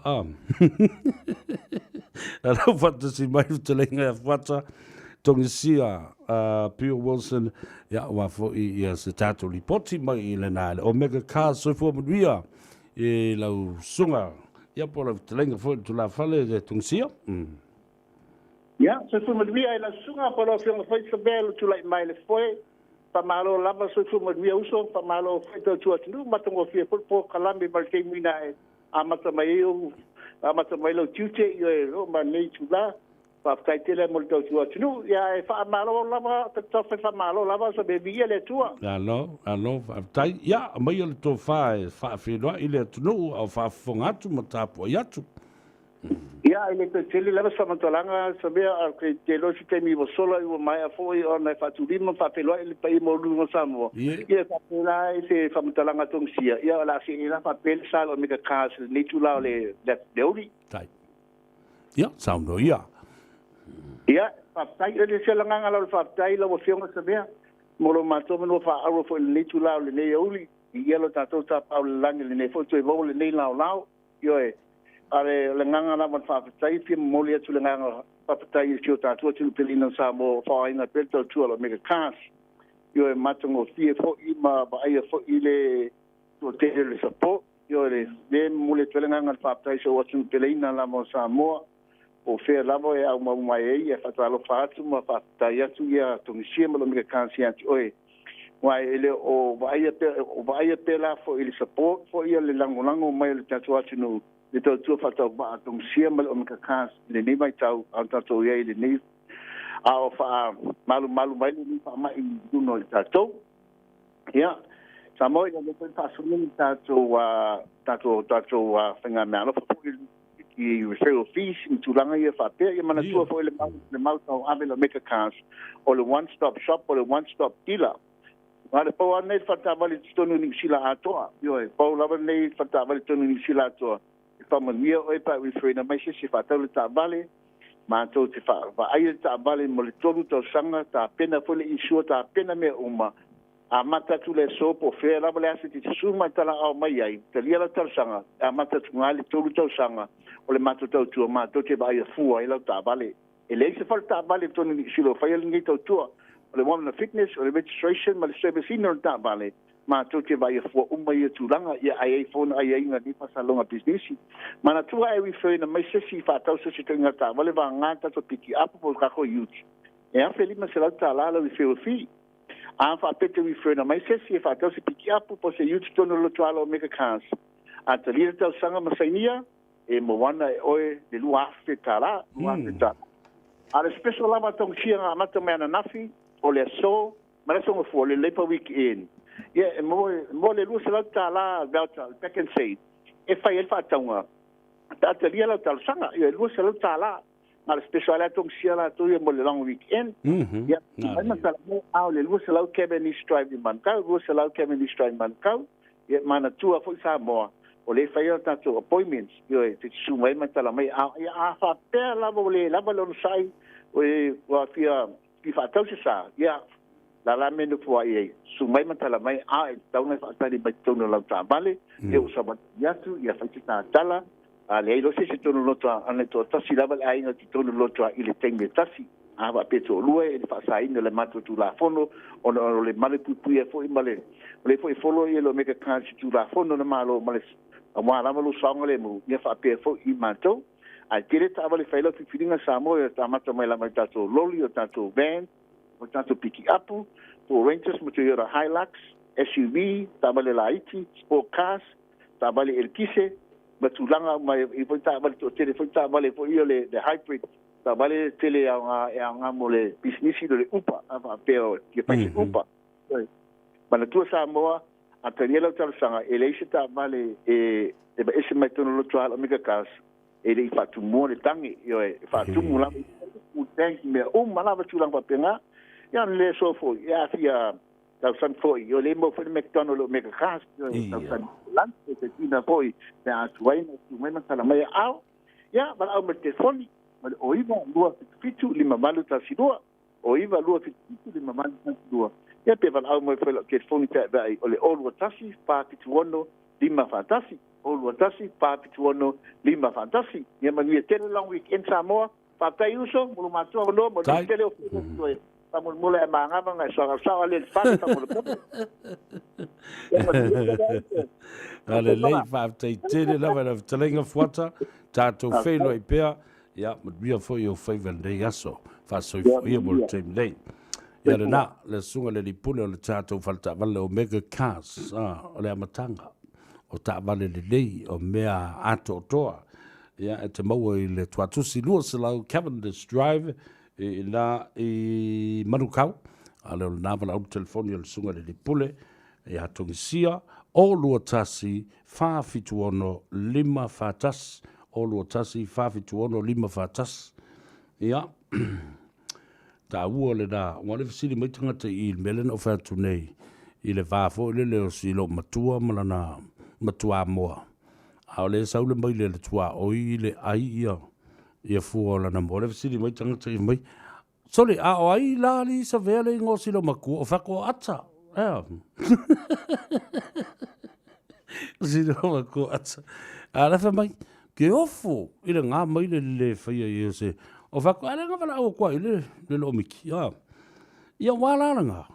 Wala kou ka poa le o wha le le ia o ia le kou mai le. Ia le la o ngā le saure mai le whaile me vale, ia le wakwase se, whaise me vale le kou mai. Ia ka moa. Ia le na. Alo fasilo muko atamasiana masiana matua moa fatalo fatu pina Ioane Ruta Josefa Sophie Andrew Fapa of Puleai from Schofield Barracks in Sunset Beach I Hawaii talo fai Elaine hatui sa ula petelo ia male au le fai fe au le fai fe au nei aso fatalo fatu Afonso Maroso fu Afonso Molo manuia oe ia whapena ia o le papa pelo rale malo se fu manuia whaftai fo ia misa ma iava Simone Talia whatalo fatu I le sunga ia lau fionga I le o le uta wawai tunei o le sunga le ia taia ma mau I o le bea o lala ma papa au I o lo mafuta mai lave le tele o vai aso o tona I atu le fola o tau nu o iai male manuia le vai o le ola I le sunga I Yeti Taia Sao malfaltu I Lilieni San Diego in California. Fantastic. Yeah, what a good feeling when you actually receive your box of Vaioleola. There's no feeling that can that can actually explain that wonderful spirit of getting something. Ia, whapena fo iona whaatalo fatu I le tuafine. Ia, po e o manu paulo tau vao masio lātou ainga. Ia mara tina fo o lātou ainga lo lātou mafuta ina I Riverton, Salt Lake City, Utah. Whaatalo fatu, malo le tāpo I mai. Ia, le nau umana fsota I atu I le tamaitai o Amelia. Ia, mamatuai le numera o le backing, o le tracking code, o le taunu watu le tau vai. I se aso le vai aso fo. Ia, ono iai le long weekend mo I mātou nei. Stacey te o ngā e, talofa maloso I fumanuia Stacey. Amei oe, ia whapea fo I whapulea I Moe Pizza. Elena Fruen, talofa lava.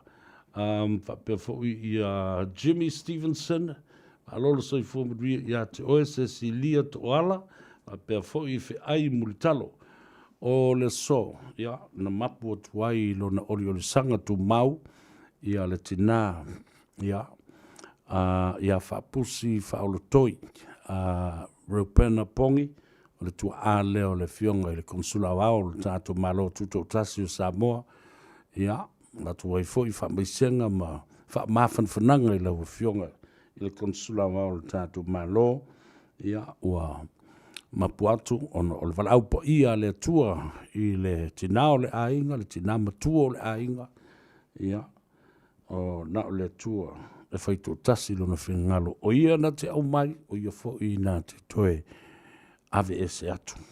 I lona mamalu, ia ma lona oli sanga tu mau.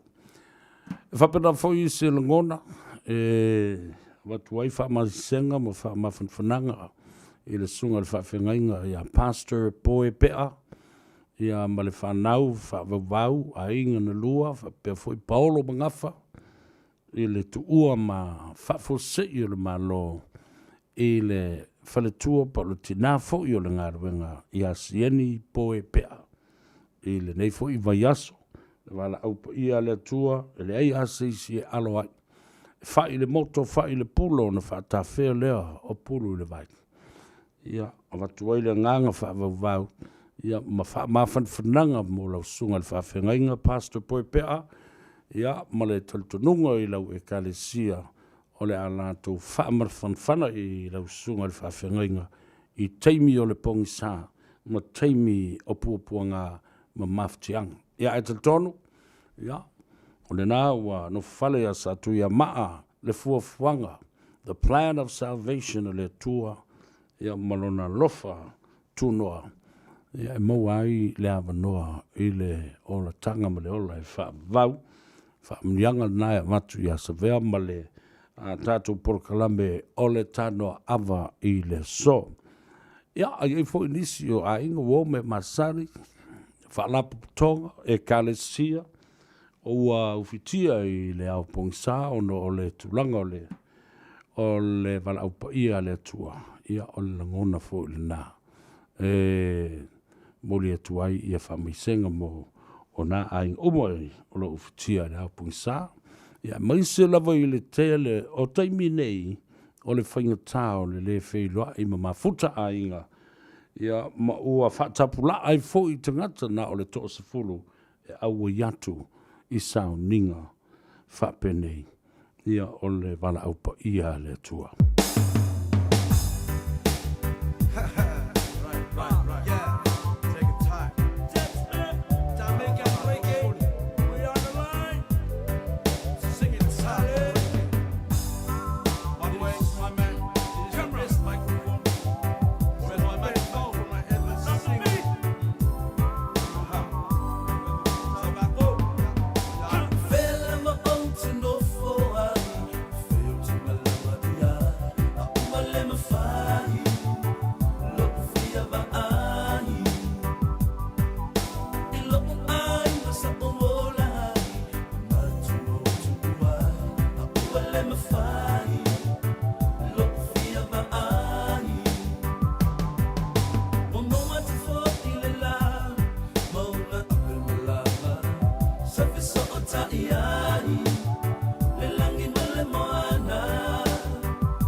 Zelo fasili se e o makwa mongi lo mo poya mu ese ya e ya la kre ami le se mo e ya male pa pa makami ba ba we da so e le kapsil fa ya so e le pa ko le ola na ele ku ma pa o a fa aba ba me a u ma te manat ya ya e lo fa ya awa olo na tawi ele sa u be se tangata sa vali vali man pe te tautala i mangana tele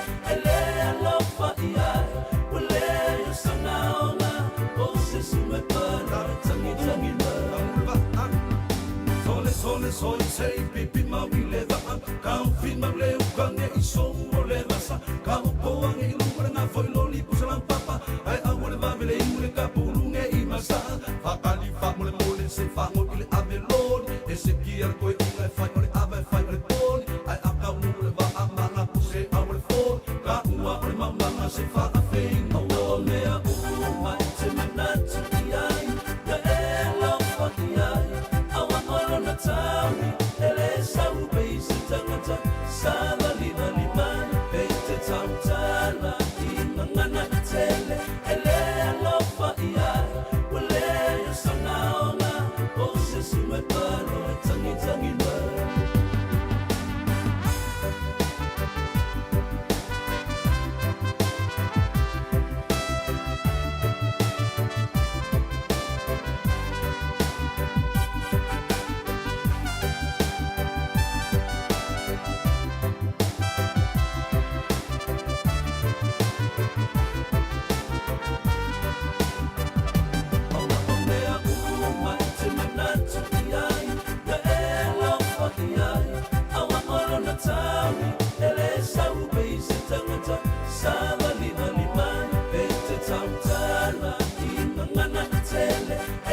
Ta la la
Ia o la be kangi masusu mai e kua.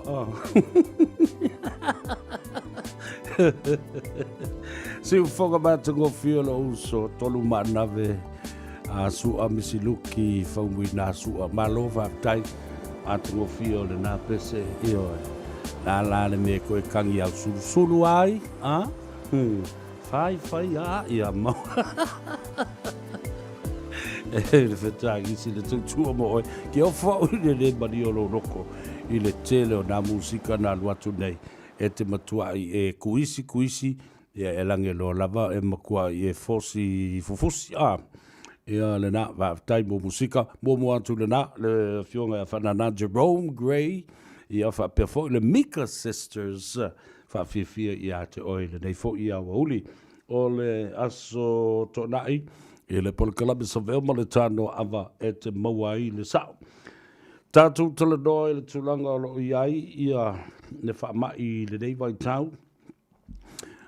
Se lau ma le wha, ia ngasa o le so, ana fia pe se lau luas fuma le lima pe iwa. Ia alona winga e na one nai whaamai ai e pa u mai. Ia ale lava lo tū mau pēr le tūlanga o le māwalunga pēr o le whaindu mera mai. E fo le talitonunga. E o tu fo i tae au, o to se e fo i lunga. Alo le da, e o pa u mai nai wha mai manai ngā singa se fo i lalo po o le iwa se furu po se tulanga wha pena e tātou te talo pea. O no le tulanga leo le a toi fo i ei whanau i le asolua o le vai aso fo i a o onga. Whai fo i o le tātou wha soa i a i le tulanga leo. A wā o lo mana o mia le feedback, ia po le tali atu o le atunuu. I swinga fo ia wa i nei. Wa tā pena le matanga luenga le soifua malolo ina walfsili na. Wa tā pena po ua lava tā pena.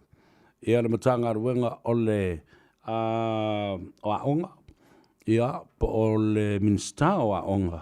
Male kapeneta, male fionga le tamai tei paramia. E toe tu watu o tātou whanau. Ai mai se senior students. I la tau mai le visenga iwa sa io o le visenga sifuma le tolu. E toi fo i atu i le siu manga wa onga. Le a le tali tolu ia o le te mama le tina. I lau whaafonga mai. Ia po ua e whaatua tuaina. Ma avelo whaatua tuanga i le mano ina ia la tau toi te talaina ia pui a e mawhai e una toi ulu whale a tātou whanau i le onga. Pea no whai atu le manunga lea.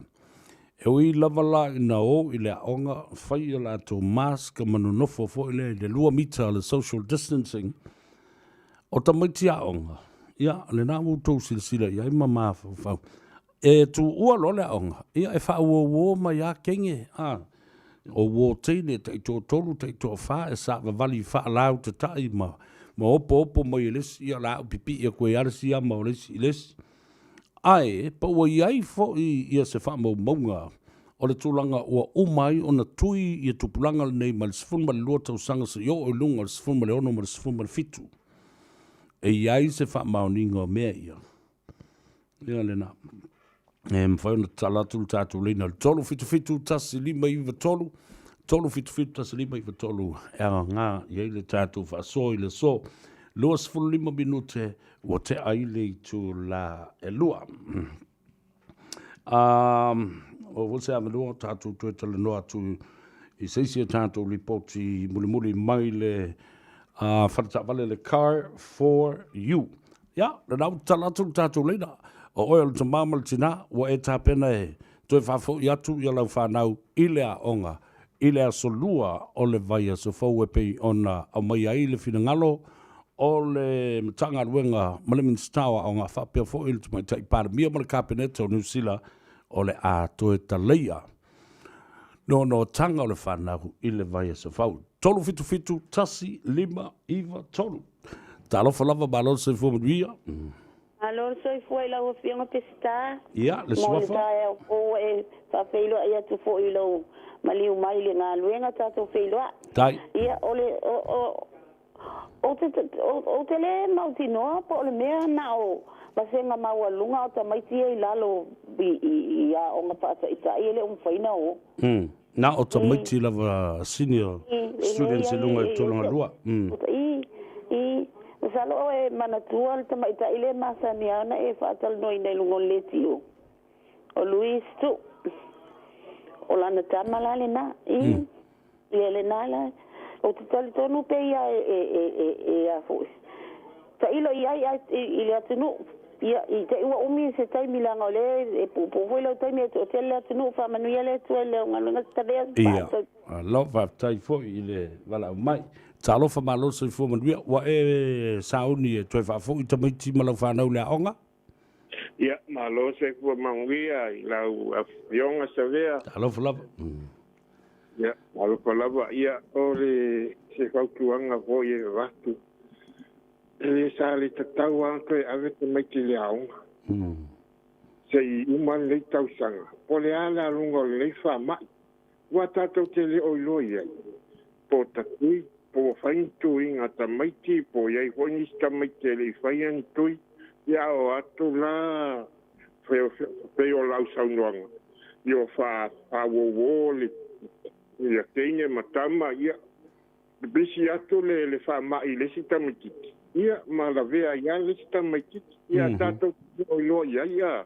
Aia se o le mea ngā e taunga toi kilo iai le malo, le palemia, ia mai se fo. Oh, talo fai. Ua motu whaafosei mai ia le leina si te mai manele na whaasoa. Talo wha malo se fo mawia? Ia, talo wha lawa.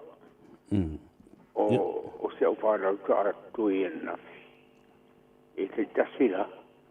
O le pe whataia le aonga se I ato le lua. Ia, wa o mea nā le o mauti noa le taimi le nei. Ele o iai fo I a te au se data fo ele po ni wha maunga. Po ua to o fi ni te maiti o le tausanga sifuru lua le mātutua ua uma o na whai o la tūtui. O ia, whaftai se whanoro te mea. Ia, wa le lei. Ia, lo whaftai. Ia, nera, stasi da mta au pun whai o na tātu tala roa whai ma whasoa iai I le tūlanga ua whingalo e le malo o le atoe fo I atu ta maiti le anga. O le si tū e tau fo tanga I musasila iai. O le silina, e iai se aonga, e iai se tūlanga le lei a tangia ai, ona ua leva, ona loka le whanau le fale, ma tau fia ai lo lātou sālo tonga, ma lo lātou fia. I ne ia a fia I lātou, I ngase o le mawhauwhau, ma le atu o le loto, ma le mawhauwhau. I le umi o na tau fiofi lātou, mai le sio manga o le aonga. Talofa malo se fo manuia? Talofa malo se fo Savea? Ia, le suafa tina. Ia o skama o le ia sufitu o le kausa, sufiku ngion kausanga, ia. Pai uaso fo ilea I mangele. Ia o le whai aku ia aru le aonga, ia pe mai e whewhe, te o mauanga ia wha amai, mo umanga whai umonga kui e lua.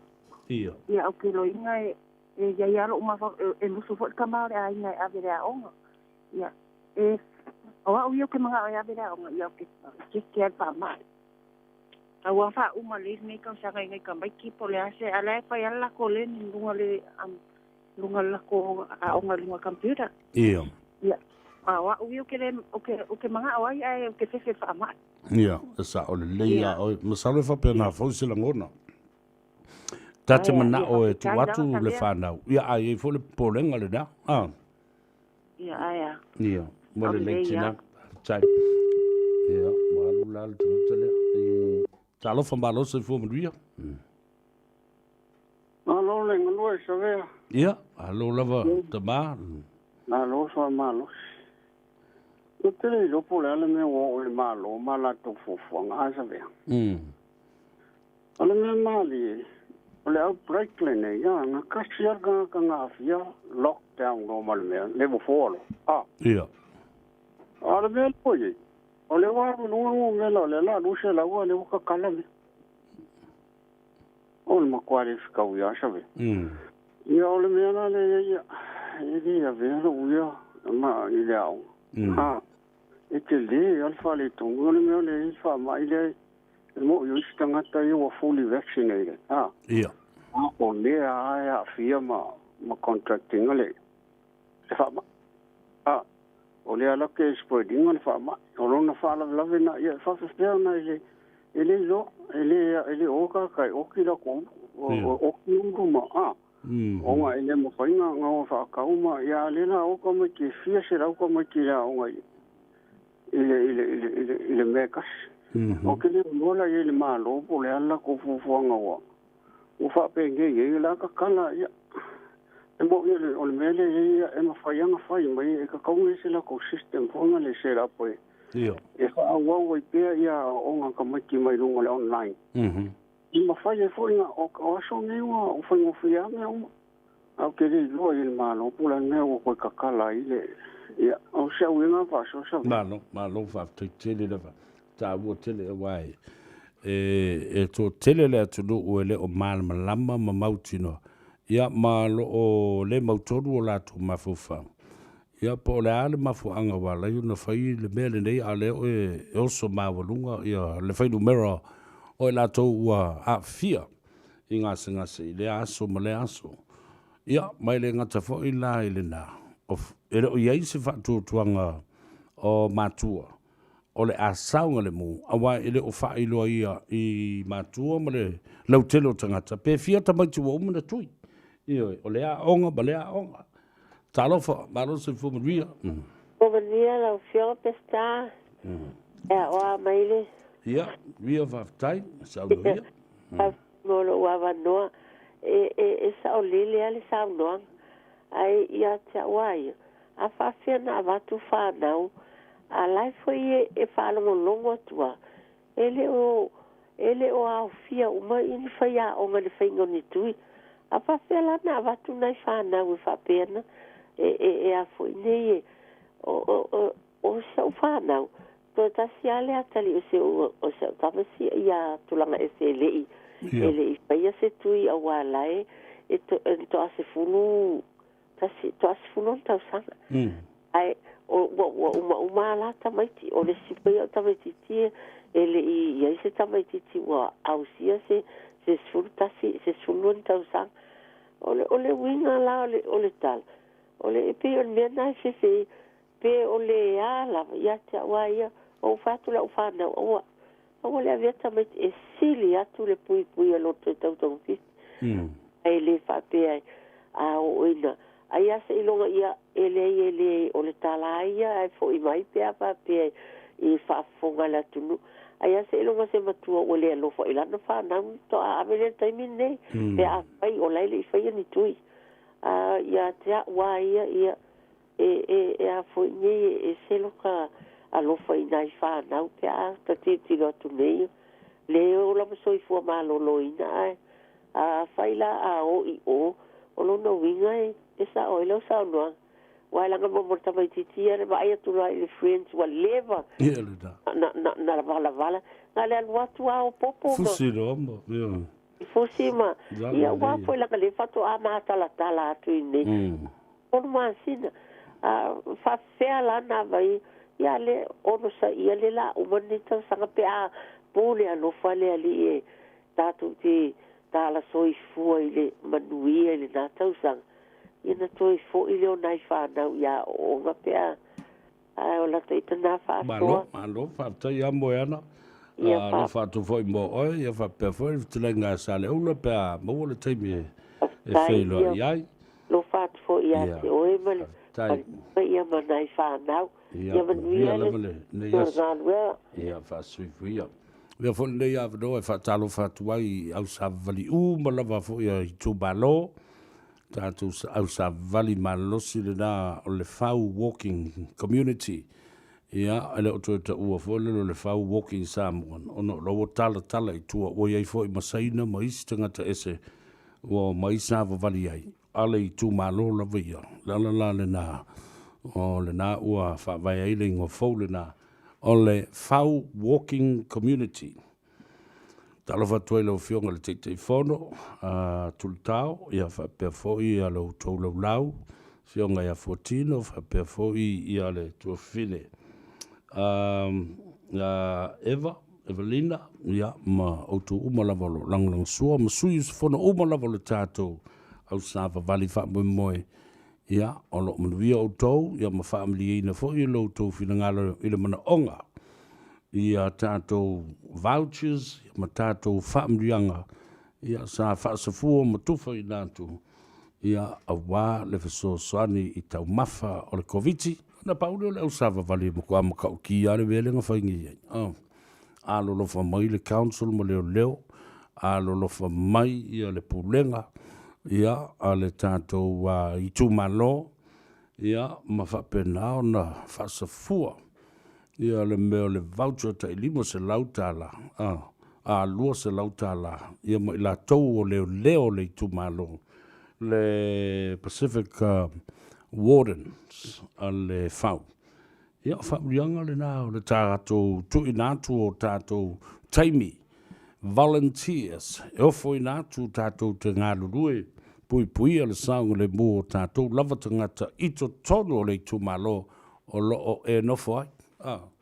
Tasi le nāwaenga tāu au te whia tautala pēr ma tautala pēr i ai. Awa o ina o loo puna mai ai ia le tūlanga manuia. O i tūmalo. Tātou te le whaalongolongo te le i leo leo. O leo leo. Mana nātou matanga luenga. O na o se tama i whaalapot putonga. O le matanga luenga o leo leo i tutonu o lea vainu umalea pitonu umalea i tūmalo. E whaalango i tangata lo no nofo le i tūmalo. E ofo i nātu o lātu taimi. E mawhai ai o na leo leo pēr ma soani pui aseta. Pui awala. Pui le saunga le mua whanau. Ia, wana mea, tasi la nao, ngā ruenga i whainei. E whai ona tui kolosi, tai au. Wanga ai, teimi o whai a onga e tāpena ai, ia au lātou potu, ia ma lātou fo isu enga, ma lātou fuafuanga lualu mamao le vai aso. Nai leo leo mai tutu i le kolosi. Ole a onga. Ia a lela, ua sosuan i ai, ia Pacific Wardens, ia pe o ngā ruenga nao lo whaatino e mātou i e lo mātou tu māloi. I tu tonu o Avondale, New Lynn, Kelston, whaasolo tuai Glen Haven, whapea foi Blockhouse Bay. Ia, e whasoson i ai le pui o le sawa le mawhau isi ave tāwale. E te ngāna sila fia le lei, o i le o tūra lata i le onga mamoli. Ai le mawhaia, le mawhaila, wal murmi mika. Ja, le na, ne au te tautara sa o tua ia te utou nai whia le mi o le na. Pe au tau e le ini au tau whanau e o ini a onga, laiti. O le ala le nai le iona watu le fautuanga, whamare mole.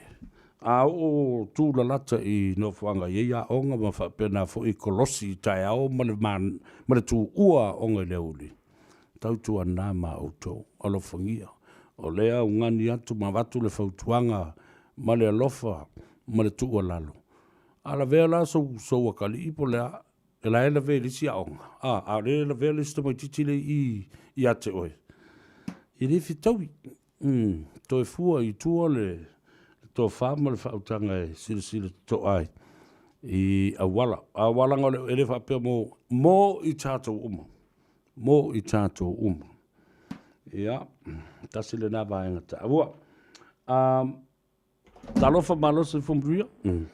Talofa o Savea. Ia, talofa lava, le suafa? Talofa o sua. Talofa sua, mai. Talofa o mboare mami swastai. E kiki ea ule kulanga lea le pepe whea onga e onga i kamiti a onga.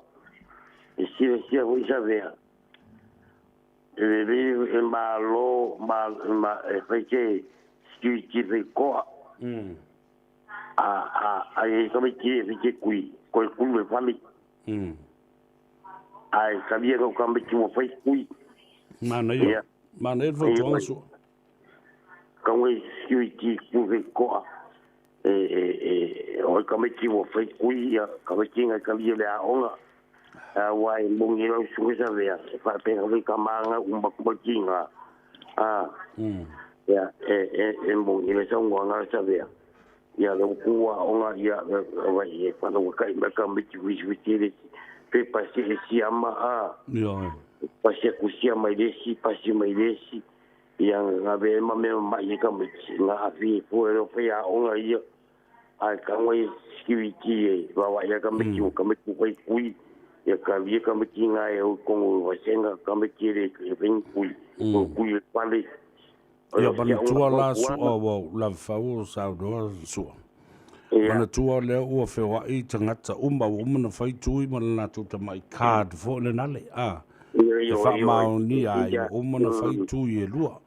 ia o se mele fe tawi la le na e o tu lo la ta bati umana tui yo a wai saunga le mu o fa mau ni o umma le fe mai card a usi la ta bati ia le te fa tui nei yo le mela na le sauno e sa le ia la yo ele fai no la ele fai no ka ba kinga le ringi kui wai visiting ia le security o fela o ka e ni te ka to ale le ele o ke binga ka ba kinga fa mau ia o fai kui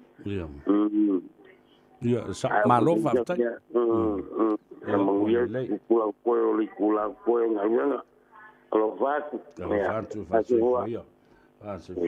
ia le na esa le le ia o I fo ila o le a mawai lo mambeo matua fata mala ia upsa upuna mawai ba matua fata mala tele awa le la toi fo I le fanau le o nga mai se la toi amata tu sfulu ile sutasi sfulus se yo o le senga sfumul tolu o ala to me o fai I o to ainga ma o to whanau o le lava o vatu le lapta inga a vatu pea le lapta inga ai o le lava la ua maua nei tamaiti le a onga e le whaioni la tu tui te isfulu lua tausanga o le silina e toi fo ia o I matua what the heck are you doing o lono winga la le te whanongo longo mai lava ai matua e le minoi lava e whaise ngā o inga ma se ngā ruanga le leima le lofa I lau whanau. Ia, pei au nau whai atu. E wha whainga tā loa ma wha vesi pēr whainga rea bio le wha ma I leo le tui lea. E iai au lape e ono wha tūlai mai I se teime o lumanai. E le a ai e mal tau ainga awa isea. Whaasal tama, whaasal tina I grocery shopping ma supermarketi te tele I e whai whaataunga mō tau mawha. Awa, e le whaingi rā kui.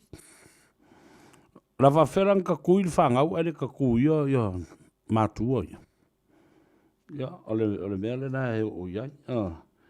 E whaamaro sia lor tu la wharumantua la leu amata mea ia stadia whale le countdown e male ia les Kmart and Kmart nā la ua amata mea mai nai mana tua la i ma Kmart o company Australia o le fo i ngā lurue ma whaatuina I toro New Zealand atoa ia o le alal bela whai pa e koe poloka mai o ele ma whaiuna e aru konga whai me se whakau o le mea ai mare sai mingi mangi Ingi me whai ele sangu sia kamaki. Ia, mea lai tau na tō manatu ma toi mawhau whauwhua I luma. Ia le wainga wale tō whama o le tunu I tūlanga whapena. Ia, ai o le atatu woi wawai foe. Nisi o tātou whawhiwhianga sui whiwhiloi whatasiei ma tātou whaalinga o pisi nisi. Ia, ma company ma tinae. Ia lausi le fia pē le tunu.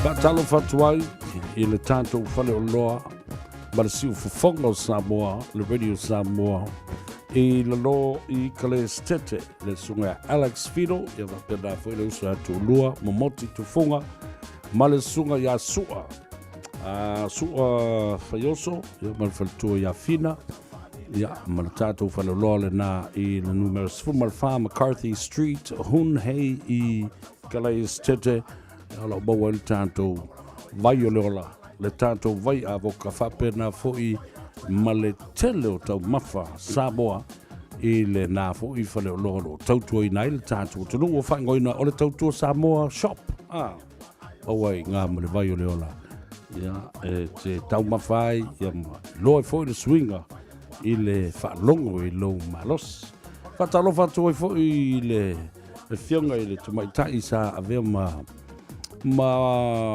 whamasino sinia o le tanga luenga o whanua maswafa, ma le whamasinonga o whanua maswafa i tutono o Samoa le sunga ya sua tangaloa nua sua ia o malolo retire mai le nā tautua ma le nā o ranga ia Samoa le telo tausanga o mawai malolo mai malolo manu malo ia ma tawalunga e fōi ale au nanga ma le tautua ia au sila to mai o lo whanga ina nei o lo whai ei pēr le nā tautua i la noi kala stete patalo fatu le fionga e patele Paulo Fili Marii taupau ia malana e kalesia fōi Christchurch ma lol tau atai le fionga patele pena fōi le tele o fionga i patele ia Marii ti akono i le kalesia katoliko i lunga nei, Father Michael Enderman, alipia, ia, masiona tina fo i le tina ia sieni,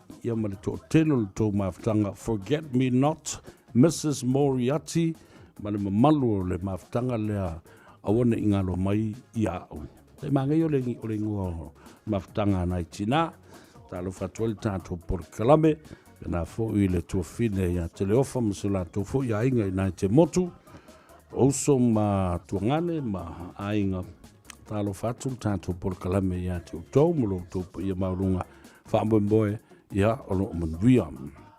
Ia tina ia tala leu i nā i te koa i Pamiua, pe foi ia le tina ia whauta, le taba o whiri le tilenga ia aua paau, i Glen Innes, e musa foi le tina le whionga mulianga tele, La Sela Dominico, ia ma le whanau i nai manurewa. Talo whantu muangu tia, The Rose Dominico, ia whapea fwelu telenga ia au pa au Peter Dominico, ia manai o tau ainga, le whionga tangaloa sina ma le tama o Albert Hafu, ia masio la tu ainga, ia whapea na fui ia tō tele o tātou woma pa anga tō tino o lo whaafunga mai i le tautua, ale si ufongo Samoa. Telenga ia lata moenga ma le tausi atoe ia whapea foi o tō umalawa le tātou nuu o li i Avondale.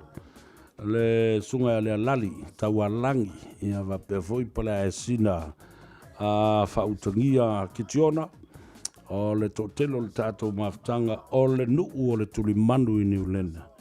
Ia whamoe moe alo manuia o tō uma, ia whapea na foi le usustai le vavao, o lo ua whaasai nei ia meo inu ngā pia i meo porkiko o whale ma paka ma mea whapena.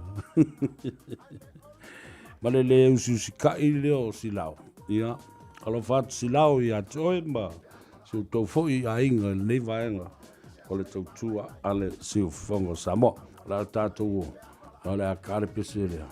Whamanuia atu ai fōi le lau tele o le tātou tino. Ia me so ngā ruenga lo whawhenga iei ma o tau i le so. Whamanuia te le lava le tua i au tō fo i fuafua ngā ruaru mamau o le whamna tuina o le Labor Day in New Zealand. So happy Labor Day to you all. Tangata whai ngā ruenga o le atunu i New Zealand ei. Ia mana tua le tāua tele o lo sao i le nei aso marolo. Tolu manawe. Sua misiluki fawina sua.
Whawhiawhianga sui whiwhiloi o lea uli musika e whanofo whibani ei oe ma taito lua i na foi o iau ngā ruenga o lo o whai i na whale.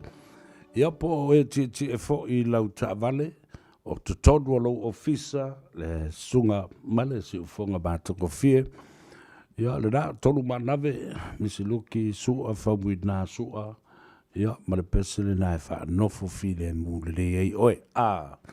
Ia la tofo lunga le ala tele le teimile nei, ia o le fautuanga ia matala, ia o e tinga na level 3, o i sole, ai makua i pisi matumu lunga le awala tele, ia mawhapea nā foi o na masau solo ai le o, i le whai tia whinga kamsa sao i lunga.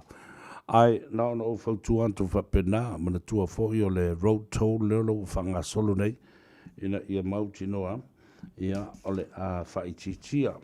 Ia le whainu mero tangata e maliu lungo le ala tele le teimi o le Labor Day weekend.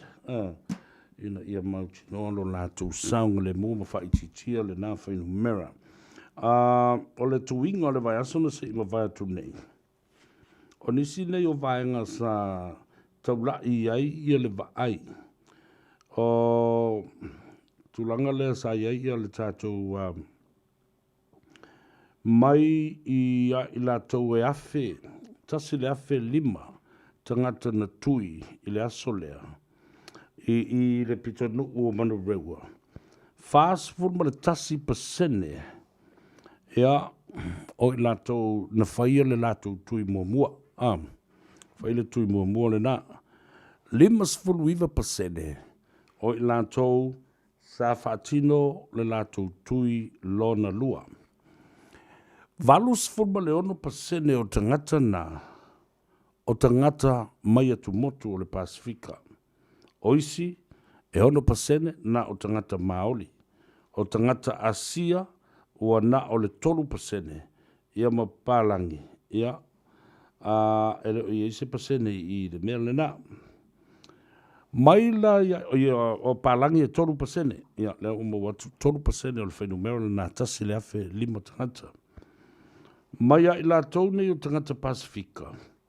5% o i la tau o tangata ia na tui, o tangata Samoa.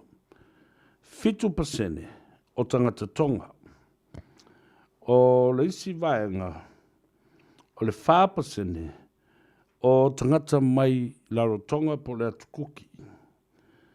Mai lava i lea suesuenga, o le afa o i la tau, po le 5% o i la tau sa, whai o la tau tui le aso lea, e no nofo i le pitonu o Countess Manukau, o le DHB, District Health Board, e 2% o to tele lau tangta o lango lai no nofo la vai le tu malo. O le lua vai tolu o i la tau nei, e i la loifo o le 35 tau sanga le matua.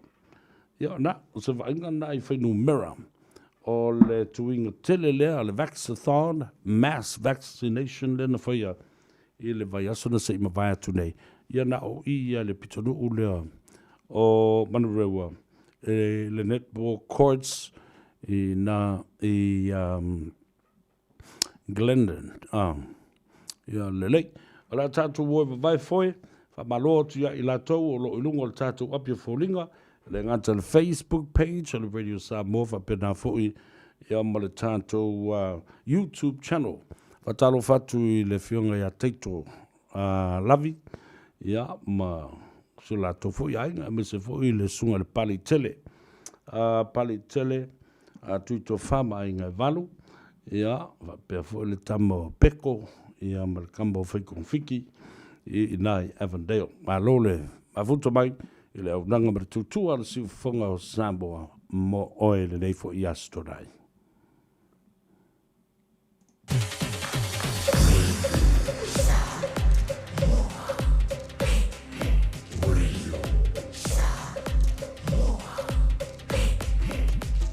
Tasi limoi votu, amo.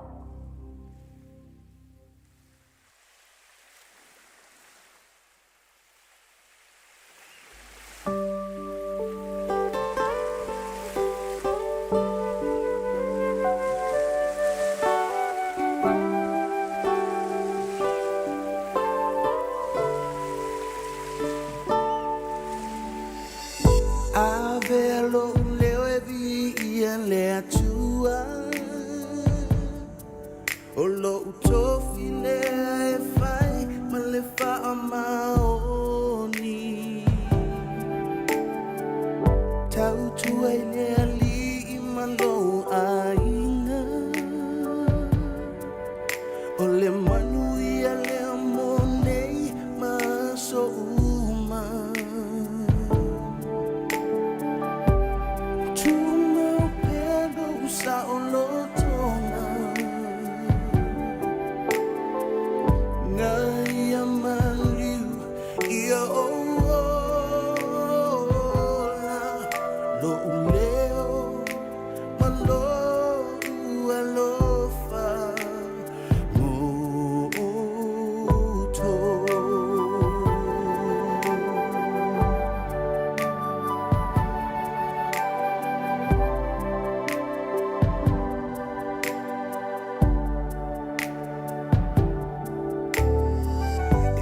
Sangayo umata imaunga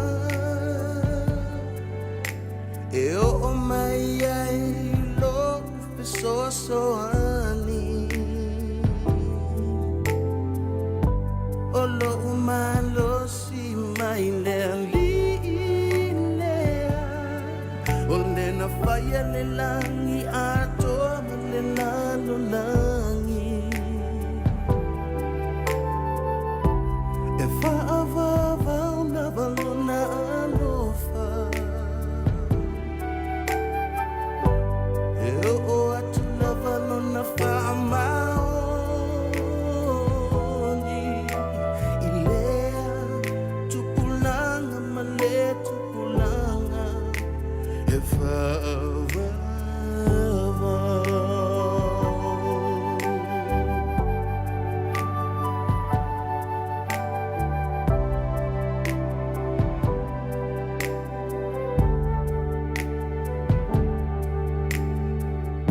I lift my voice unto my Father, whose love I wear upon my shoulder. Here is my gift of music for you to share with each and every one.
And forever, each moment's with you. It's just like a dream to me that somehow came true. I know tomorrow will still be the same. 'Cause we got a life of love that won't ever change. That every day, love me your own special way. Now that my heart always with a smile, always forever will take time to tell me you really care, and we'll share tomorrow together. Always forever with you. I'll always love you forever. Always forever with you.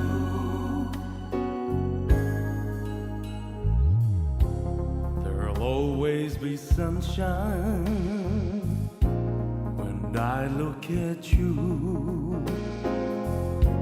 It's something I can't explain. It's just what you do. And if you get lonely, empty in bed, it's something you give to me. That magic will wait there. Every day, love me your own special way. Now that my heart always with a smile, always forever will take time to tell me you really care, and we'll share tomorrow together. Always forever with you. I'll always love you forever. Always forever with you.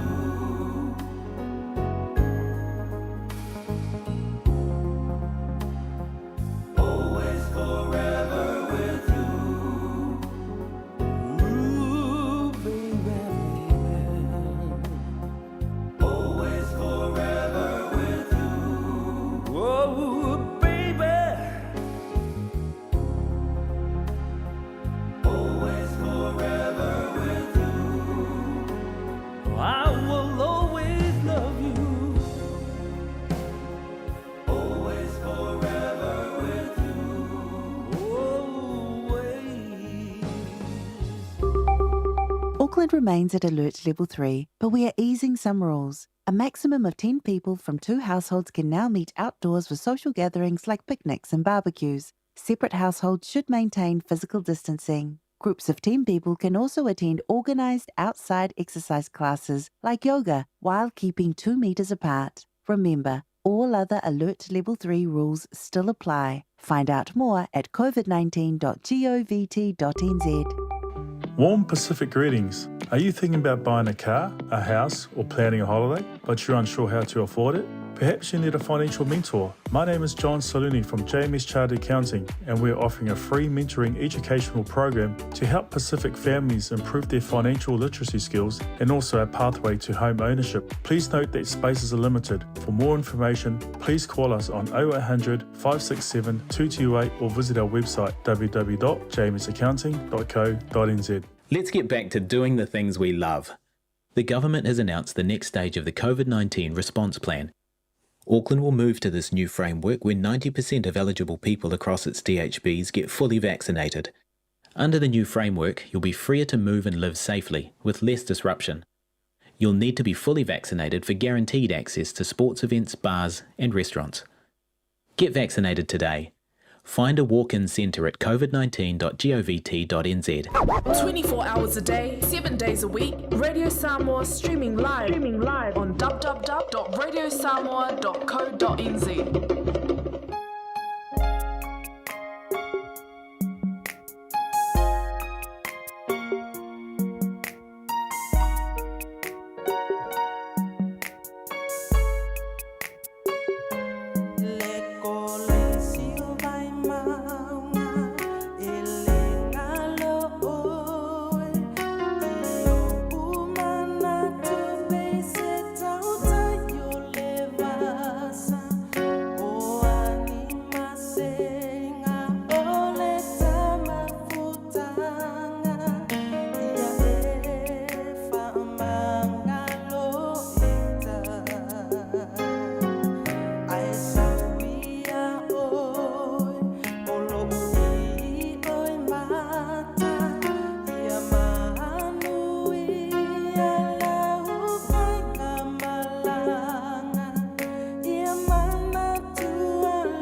Olo e whaafonga pe o le tautua mo o ele si whonga o Samoa, le Radio Samoa, sifun lima i tolu a mo i au kilani. Ina ua sifun ma lima minute o le wa te ainei i le tu la e tolu, o le ua tātou tu la lata. I le taimi o le isi awha i tu la muli o le tātou por kalame i le so. Ia, una tātou tau mawai e fo i lea. O le, mai aso o le tausanga na sei mawai atu nei. O le nā lo wha mawina i le to o lima i la tau, to ono. Le ana mali liu le taimi le nei o le Labour Weekend le lua fe lua sfulu. O le no winga la o le fangu pea i le pa ia maulunga o le tātou tunu. Awa mea nei na talanoa mai ai le fionga le li sa tini le aso nafi a tui palu sami e sau. E winga o ta vale, o le sao o le ta vale, o le manga whangafa i tūlanga o sao a whaatulanga ina fo i le i lunga a wala, ma so se bangala, ia ma le tango fia o le ava maros. O lona winga, a mawhaio na tātou tutu whaatasi te te e atu i le tele o mata upumu whaafita au le tulai mai ono ia vaenga e lua. Sao o le ta vale, ka pena fo i ma le tango fia o le ava maros. Wa le lawa to tolu nei tangata lewa ma liu. To lua mai le loi Dunedin mal to tasi lunga nei o kilani. Au lele i tai iau o le taimi e whaamutai ma uma alo ia official end o le tātou for a long weekend o le tau le ono i le tai au le aso lua o le vai aso fau. Ia lala le na taua i tele le fangu pea ma tu atu i le to tele o le tātou tunu. Ma ia wale lei a whaia o winga i o tangata le taupule i lunga le ala tele, ia malatu sila fia le lei. Wa o asoa nei e pāki i kangaka. E o i tula fono le COVID-19 ma mea nei o vavao. Ma wha tāpula. E le ma whai o na tau fia ai le tele o tangata. Ia lātou pāti, ia whapena fo i meo whaalapa putonga tu whaatasi e tō tele. Ia matango fia ai le avamalo si ma whewa i ai ta vale. O le saunoanga la le fionga le satini le son nafi. E longo le tātou tunu. O le a whai ia le tele o roadblocks i vaenga SS o le tunu i le afiafia nei. Whapena i le pō maso umai o lo tutoe nei. O le a fo i o aso malo lo le long weekend. Ina ia no fauta i ei tātou. Ioe. No fauta i ai. We fiango whangwhao i le whale ma miki ai ia siau. Siau i puki ma siau i koko. Ia le mana i le nā. Saunga le mua i foi. Se fulutasi ma laki antelea sapa whatalo whatu Ronda Wright. Ia whapea foi ia sia tongi ola. Ia ma ilatu umalavolo ma futa mai lunga. Selenium Say. Ia neti South Charles, ia whapea fo ila tua whine a Sharon Manewha i ngā mai o Highland, California. O lo o whaafonga matapua i mai ai. Whatalo whatu i leo soe a tifanga. Tifanga tilali, ma loli le soifu mria. Ia whapea fo ia le totele o tātou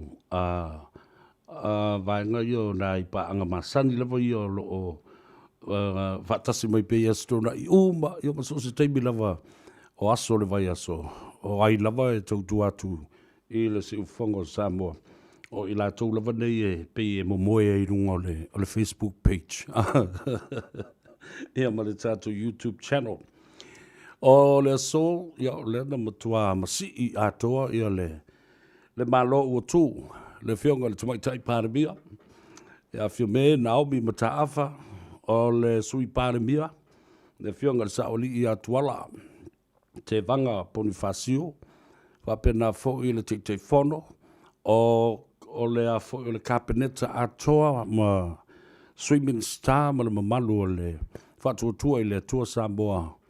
Ia malato whelo i atu i tu malo i tu pā i lalo o ale pata. Ia ma le lato sui tau vā, le stala ma wha tū mai.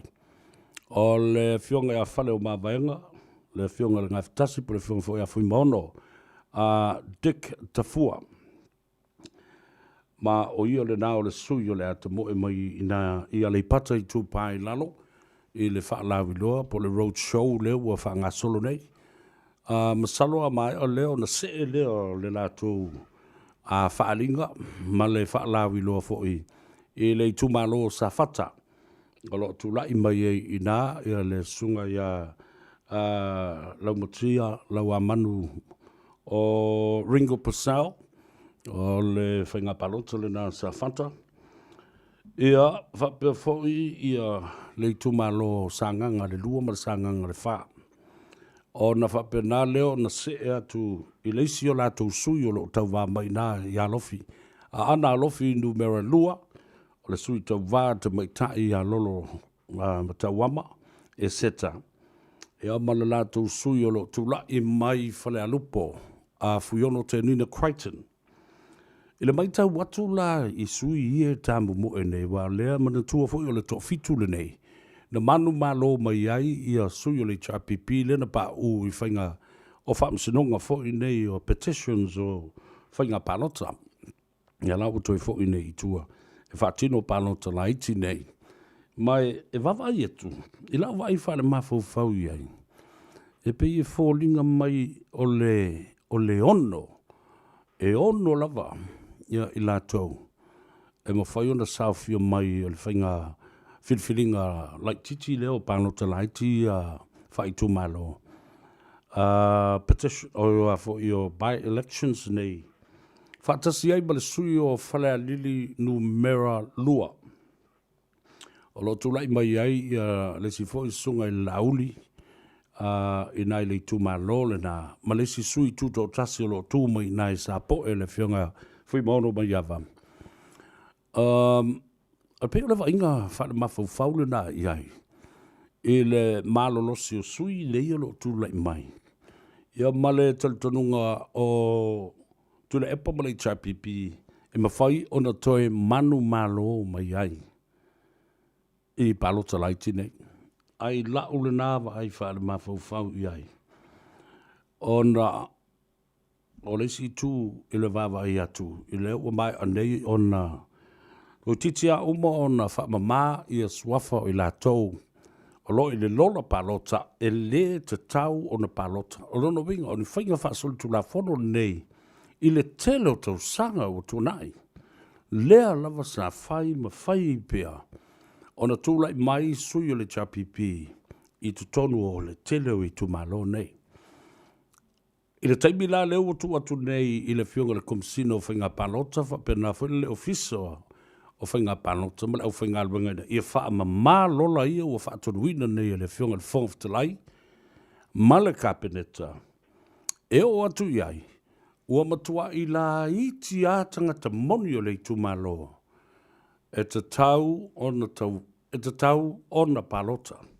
Ma ave le lātou lango po oile sui e whatu lai mai. Ia le na. A uma foi no pese atu ai mele nei la fa fonga uma mai ia Samoa ai mai se foi de fionga le mai te pandemia.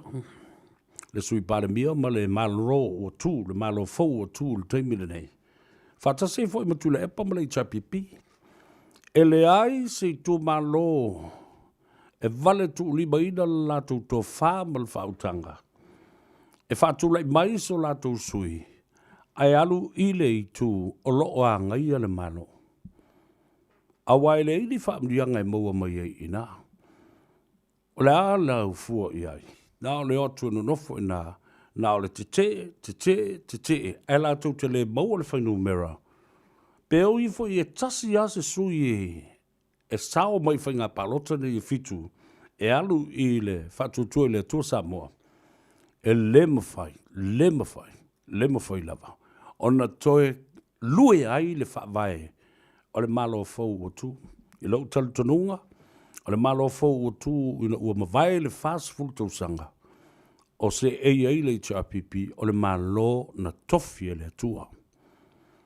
Ma o le mea fau le nao le a whai le tua I whai ngā palota la iti nei. O le wha mautu ina o lana tō finga o le malo fau. E ala lea, I le toe manu malo mai ai, o nisi sui Se to lua, to tolu, to fa. Pe to ono foi. Ya. O le matamatenga le na whaapolokiki i le wa ainga lau tele o lo iai nei. O i tu malo umalawa, e fia o i se mea manu malo ai. Ma fina wina ia mata upu ia le leimo latu i tu malo. O ai lasa i tu malo latu te oe ave se latu sui i palota la iti nei. Ai manu malo mai. Ai sauto e alu i le tu whai ina o loo a ngaia se malo. Ia le fasila na e tali ei oe ma o tau uma le pa ia maulunga o i tu malo i e fitu lo whaafonga mai. Vātu o tau tau langi ma pa ia fasino i tu malo. Ia, i tupu mai, whapena fo ia au fu loa ma lau fu tā ma lau fu sina. O le au whai tō whā ma lau whai iuta. Ia, ai mau se fo le sao fo ingai fa le tua ma tausi ma sa au ma au ngā whapae ma au manga o i tu malo. O le upusa o lava le upu le na. Le tala noa tuai nei. Le foi whaafonga mai. Le fasili na utu inantu i le aso astofi. O le a le a fianga o Samoa i me nei whai polokiki a o nofo malala ma papa au i fafo. O le tali, o le te le ia. Te le ia o le a fianga o Samoa lo alala i fafo. Ai se a, mua, wa ata ma mai tele. Malama lama le lei le system, malama lama i whainga wha polokiki, whainga malo o lo no nofo ai nei malala ai. Pei o le malo New Zealand, wha pena fo i Australia, Amerika ma Hawaii. Lua, lale a fianga, o le tali, te le ia. Mafua i sea, o i nei, o lo alala ai le tele o li sao a inga, mai Samoa. A o le i whaia, ma sui e tui le epa, ma le whainga malo le chapipi, ia le mata upu li miti ai, ma whai titi ai, ma wha tāpula ai, ale i sao a inga, poto. Ale vasili, e skofi au ilo kei fuole melena. O mea nā patino i a inga, mea nā o mea sina a inga, e pule la tou, i le filifilinga. Ai whai mai a le malotu le epa i le nawa i tau. Whai mai ua le ise ma malu o le suafasao. Wa so ona wha sao solo tangata ai le. Ala lau whi au ye. Le ise whi au o seisi le mea le nā. Tu lau wha whonga mai le tunu. Mea patino nā i a inga ma lātou tama. O tama ma o lātou ainga. O ainga te tele wha sao Samoa.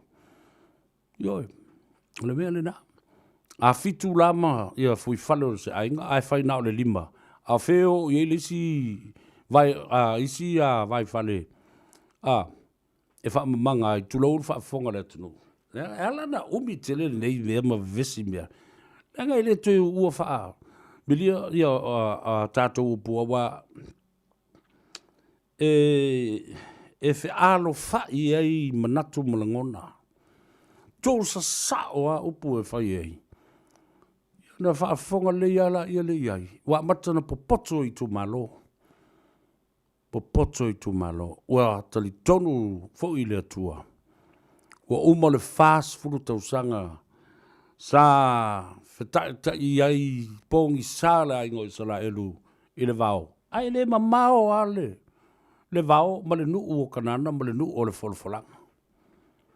Sa whaata se solo mo le fast food tausanga. E le whalawa uma, le wotanga whaatustusa le fast food tausanga lena tula i maile i chapipi. Tusa ma le fast food tausanga na teita i mosele.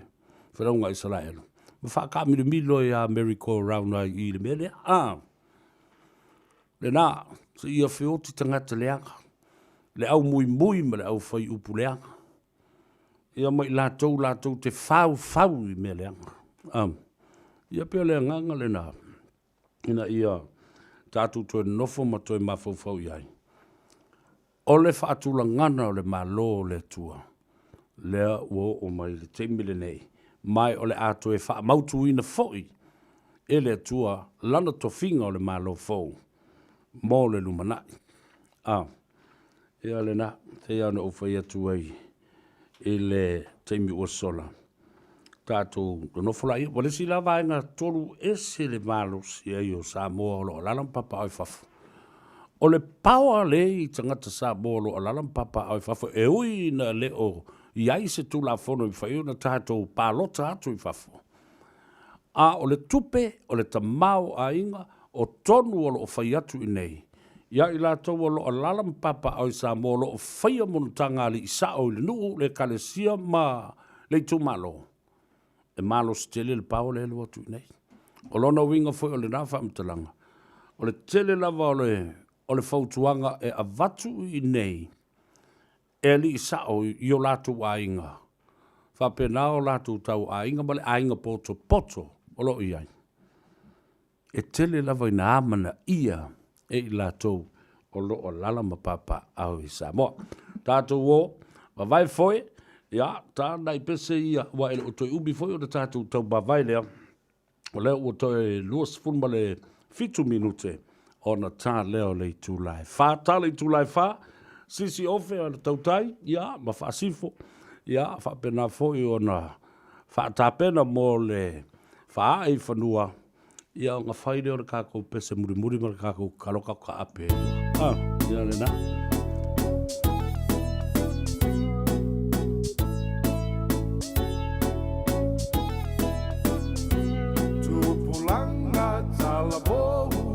Apea e matutua whaafofonga lele mai e se i oku whau tua o le pule i le olai i no sia e le atu Samoa e le o toe pongi sa i taua o le ola o se mea lofa na foa i e le whaao e sili atu lona taua nai lo se isi lava mea lofa o langa le tu mau e sauni ai le tangata toe po i atu mau i ai lona fio anga tau ma whai nei la i ai alo e se mai le mala ua whano ai le to a te leo whanau a Samoana e minu te bese kone e whaatino ai le ana e whaava wau ona mala mama whatianga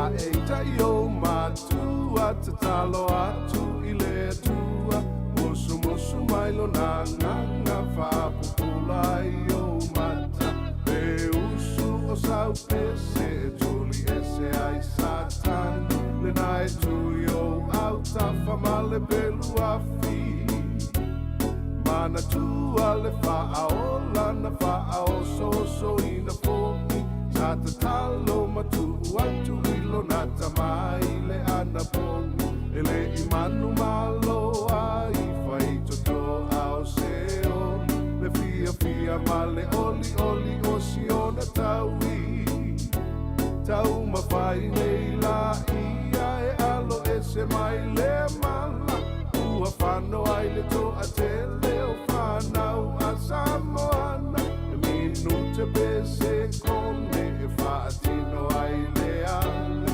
a e whaavavau ona mala mama whatianga tau ma whai nei la ia e alo e se mai le mala ua whano ai le to a te leo whanau a Samoana e minu te bese kone e whaatino ai le anga a e whaavavau ona mala mama whatianga a e whaavavau ona mala mama whatianga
e sola ai le se I fai mai Tafa a tofa ma oe I love Goodbye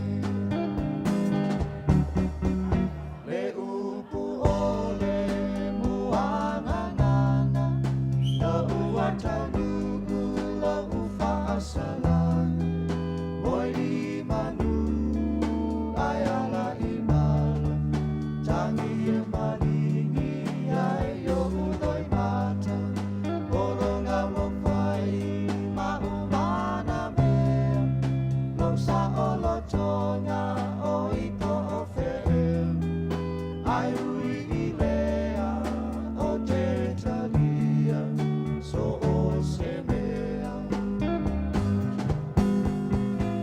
Ka unu pe uvalino E nei wa sola I le mau mau Pepe se o manu I punga la au Ai ala mai ita I le whaanono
Whawhiwhianga sui whiwhiloi o le nei only the golden ali's muli anga tele. Ia kala le au whipesa le nā le tusi tala band le tele o tausanga ua mawai. Toe whātupu mai ai manatu fwoi malangona o le mele ka amara ka whao le tusi tala. Ia le nā. Whātalo whātu le uso ia Tom Wiki. Tolo, tapea fwoi Malua. Ma Penny Amina Meisake, ma loso I fumanuia from Torrance County, California. Ia fa pe foi loso ia slai le ala ia loto afa masanga ta alofa lava va lole so fumanuia. La Fautele, Katrina Marina, ma le au whinga luenga fo ia le Vision West Healthcare. Fa tai le mafuta mai le au nanga mele tautua to fa Mao Vini. Ia malu sia so mai Sydney, Australia. Whape moe o loo enjoy le tau nuantu le tau pusa vai. Le vai o le ola, ia le tō fine ia Lucia so malona ainga I Sydney, Australia, vai le mamao o le mea kaungu ui le vai o. Le vai o le ola. Whatalo fatu I le fionga ia mailo, Willie Yando, ia whapea fo I le au whinga luenga a le malanga. I out west, ia mai se fo I le tō telo I la tōlo ngā lue le fono. O aloma tama whanau le tunu o ngā lue mai nai le tulangi lea I sifo. Matu ele whamalo le tele ngā luenga leo lo tau whatino. Katalo whatu lau whionga I le alo le mari toa. Lau whionga Savea tama. Nuu sangiam. Ia whapea fo ele whaletua ia ana. Ia mausiu tau ai ngā lii, whaftai le mafuta mai, whapamuelo manuia. Ia maise fo ia lo uso, ia ole ta mana fo I le whionga muri anga tele. Turi au pupu Joe Tassi, ia male whaletua ia Molly, ia male ai ngā lii o mafuta mai ina I le whatoanga I Hunua Falls. Watu le whamalo male whaftai, I le mafuta mai fo I le unanga male tautua. Le tina matua, ia le lofi, Fatalo fatu nai Tennessee, alole se fumanuia, ia whapena fo le tua fine ia Kalala, masio la tau ainge Winthorpe I Mangele. Sarah Yandol Vaenga, ia male fionga ia Teito, Kini Vaenga, ia masio tau fo I ainga lii, ia male whamumoe o lo manuia, le mafuta mai, ile au unanga male tautua, ale siu fonga o Samoa, le radio Samoa lima I tolu a mo I Aukilani. Whatalo fatu I le tātou whale o loa le nā le vai, le whionga le sawali I atuala ta wā tino tau pau, le vai o le ola. Tā ua mo oe, le mawhai o na misi. Tā walunga tātou porokalame, I aso uma, le ngata I le Tanoa Ava, Savea mo le Tanoa Ava te mawale sao. Ia whapena fo I isi aso, o le vai aso, tautua tuai I le siu whango Samoa, le vai o le ola, o le vai whaale nātura tā ua mo lo suifua. Malolo lo ina. O le ar kero meo whaare velave, ma le telo meo o ngase I efes kulengi ma le keimi o le winter, ma le tulanga whapena vai whaare nātura, mai vai o la au, o pa o la au, o sua, o lau, ma o la au. Le ia seisi mea esi I ai tonu oso ma le spring water, le vai le nā o lo manuia I le to tele ngase, o le toto mawalunga. O le fatu, ia ma le whangasoloa, toi whangasoloa ia le toto I ala toto o le tino. Blood circulation through the body. Asthma, ia whapewhoi le whale tonu o le mama ma le sela. Ia le nāla o le damaged liver and kidneys. Toi li pea le ia le tamo le vai o le ola. Ia u whatunga o whapewhoi ia le ngase o le maiate. O le tama o le suka, ia maise la, le ti ngāo po naivi o so ongo le tino, ma anu ngase o le tino, fwe I woua. Le nā, tau mawhai, an maua lau vai o le ola, pēa e text mai I a te au. O lua tasi, lua iwa wha, fitu, iwa, lua, fitu. Toi whaafonga le numero le nā, o lua tasi, lua iwa wha, fitu, iwa, lua, fitu. Whapena uma mo autou uma I Amerika, Hawaii, Australia, o sisi atunu o langi le wanga I atu ele vai. Ia. O le numero lava le nā. E te wso tai mai ai I a te. o lua tasi, lua iwa wha, fitu, iwa, lua, fitu. Ia, mole tātou vai a voka. Tēlo ka ngaka e le imam, lama e alunga i lai kukuru le vai a voka. Na e tilo le matau tia o mea e whai le a voka i to tonu o lau tino. Ai sisila fo i lai le mele. O le ai lopa la pa whaere i kasau morbo o kasau pea. Ai sila i le mele. A o le taimi, o i ngasa ia mamanua i fafo mai o le tātou tino. A o la ina matua makakupa ia mata o le au. E saua le au, ba o ena tala te tau, e saua le au ma au mai uma ia meo pa uma a ano. E le utu fo i lele. Ia pea whai ke wha malo mai le keimi e whai hile ngānu. A wha koe ke puka mai, ngai puka le ere wha koe ke puka mai, e wha puka ai o ongo i koko. A umalana tali te tau, ngai mawa aile i meo manua o lau tino. Peo ngi mea whang kipi re ngai whiwha, tulu wha whonga le atunu. Umano na sama marua ia le vai o leola. Le sama ina. E toi puni a toa vaenga na manua i le matatupo le au pa ua umi fo i o na tā.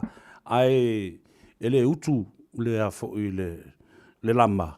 Ia na o le toto a sa. Ia le na.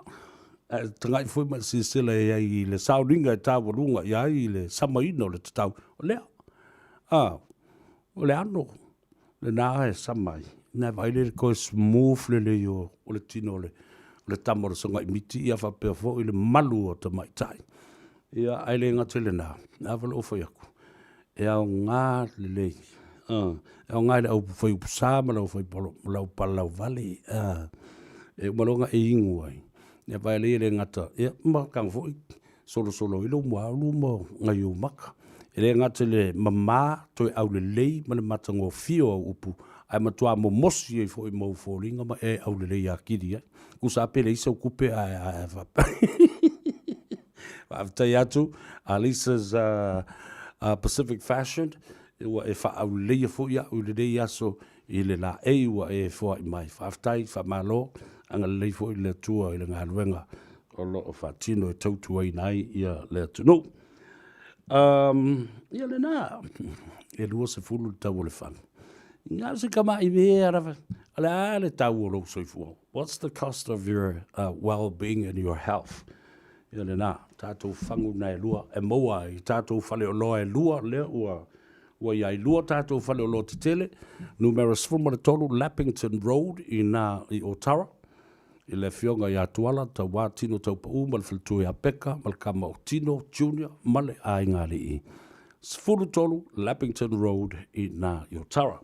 Ia, lesi o tātou whale o loa tele le nā i Glendon, lua, Templeton Place, in Glendon, Tuamel Shopping Centre, i Manurewa, tua whine ia Malia Olive, ia whapea fōi ia le sunga ia Yosia, te maitai o Sawanga. Mareta Sawanga, ia masio matuti nā tausi fōi ia Sarah Brown, nā tau le nā lo, tautuina ia le nā fōi whale loa. Ia wale whonga le tunu, mawai lo malosi, au ne ngalo numera, o lua tasi, lua iwa wha, fitu, iwa, lua fitu. Whatalo fatu i Amerika, Salt Lake City, Utah, moe manu tau wau, ia, masi utu wainga, ia whapena fōi ia le tamā, matua ia le ota, Strickland, ia, po le fionga fōi ia tavoi, Peter Strickland, ma whatu ia sau malai. Ia matua whawhine, Eliza, Fatima, Carol, Mautuuma, Tacoma, Seattle, Washington, ia whapea fōi le tamā ia Yeti, Teia, Sao, male whaletu ea Lilieni, ia male a inga.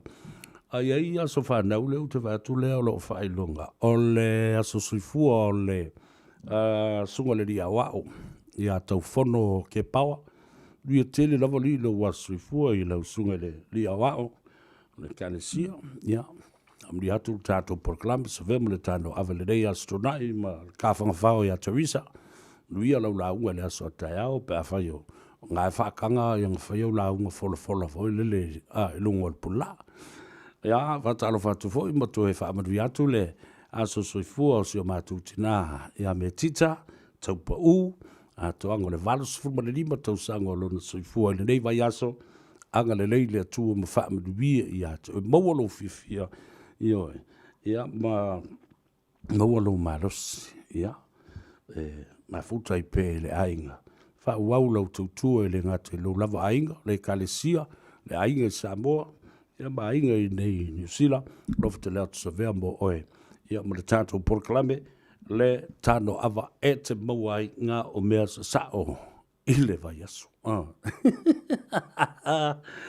ia wau mātua i si tala whaatai tele Samoa le nei vai asu sa tātou ma futai tai lo wanga le lei ma lau whaata mali o lau whaatupu wa e talie na ia ki nganga ika ia tala ma upu e whai a wa e talie na lava te whaalongo longo ma e inu pea iai ma e whaalongo pea iai i le whaatanga ino a ui tono lo maota ma lo rawa ia whape fo ilungo lau le tio ma lau telefoni ma lau gadget mo le alava le mea le ke whaalongo longo ia alo fale whainga luenga o lungo lau o le office of your whaafte tele o lau pule lea anga leile tua ia te oe ia ma toi whaatau sisi au telefoni fo e lea fau e update ai ia upu te vatua ma mea whapena ia lele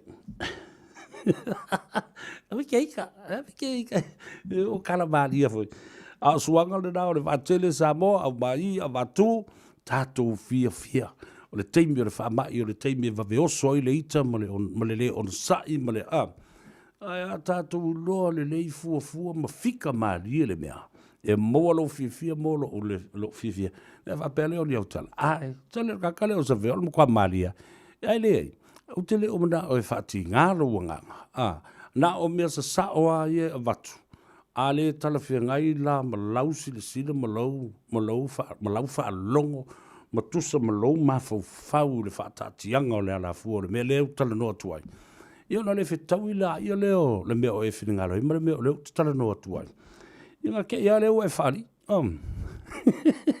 pe o ke le langolango inga se mea o e langolango inga it doesn't mean that I don't like you if I disagree with you or don't like what you say. No, I still like you. Yeah, I still like you. I still love you. Yeah, yeah. Ai alo fa mai le tua. Mai le nganga le file mo. E ta pua I mo le nganga fa tai mo le nganga fa maoni lu mo le tua le so tai au le up fol I lunga le zoom mo le fai fi au. Ja. Ona mo lo le o le fa mduia fo I le tua ia ta to uma mo le so fo la le Samoa. Ja, wa fo I le tapena tu mo ngā ruenga le vas fo. Ia mduia lava le aso fa pitoa. Ua whailonga I nai, le tau o tele o tangata whai ngā ruenga uma o le atunu ui New Zealand nei. Ia ma le tala whaasolo pito le nāno o watu I ate oe, na mafua I le aso o le Labor Day ma le to ino Samuel Patch. Ma mafua ai, le tupunga ma le whanau mai, o le mea tau le uni tangata whai ngā ruenga. Na mafua ai fo ma le vaenga lona tolu, na whanau mai ai, le vaenga, whaupwhai le pati, whaupwhai o le leipa, o le pati o tangata ngā lurui. Pati a tangata e whai ngā ruenga. Ia le nā. Tele se tātou mruia mai lo tātou mutai sili, wha mangalo fo I se leo le au auna, o te wha mangalo fo I aki, oe mau upuleanga ka oi mai. Wha mangalo fo I aki, oe mau upu sae, ia sau runga komen. Ia wha pe ngā le whaingo le mea, o talana e. Ia ai lo ia le tua. Ia le tautua ma le aitau malele le atunu I o tātou ainga pele I Samoa. O tū la lata foi e whainga panota la iti. Ia, o le taltununga lava o le malo a mai le tua. O tofi, o umana tofi le tua. Paulu mele la toe nei. O le toe wha mautuina, mausali le lei le tua. Lana wha amnianga, malana tofinga mo Samoa. Ina ua tali le wala au o tangata I le asoiva o le masino a perila. Luas fulwono no foa, ile luas fulfapo, luas fullima, o le tali le nana, toi wha mautu le lei le wha amsinonga, ai le itofi e se wha amsinonga. Ia, o le autu autou se tasi o au pese, e wha marui atu ai I a te oe, ia, ia, e maua fo le saunga le mu, le wha ungo le niva iaso, o le pese lea. Mo oe, Maya Savea. Ole nofo tōtasi. Well, folks, that's it for me. Have a wonderful, great, happy Labor Days and Labor Weekend holiday. Stay safe. Please be careful on the road and look after each other. And be kind. Tatu fi loa I le vas. For I leave you with one of my own songs, Nofo Tōtasi. Savea pestale nei lofo tele bo oe. Vi al fai ungol nei vaso soifua ma ia maluia. Awele lai se iangi mai si ole o e tawhia whalongo iai la upele ea o o whea o e iai Lalulangi pua o amale manunu wa sola le la fasulu sulu unai o folingai wa moatu Be ana ela talata mai se fusia uma e foi mai la upele ea wasili o eleva ai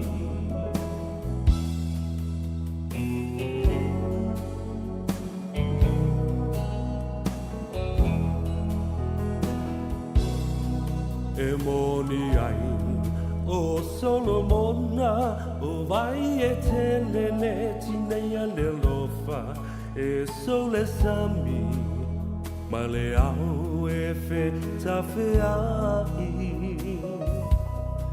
le timu ngai se i tō mai wa o ngala lai le fia inu mai fai mai e sotana po o a upele ai Lalulangi pua o amale malu wa sola le la fasulu sulu unai o folingai wa moatu Be ana ela talata mai se fusia uma e foi mai la upele ea wasili o eleva ai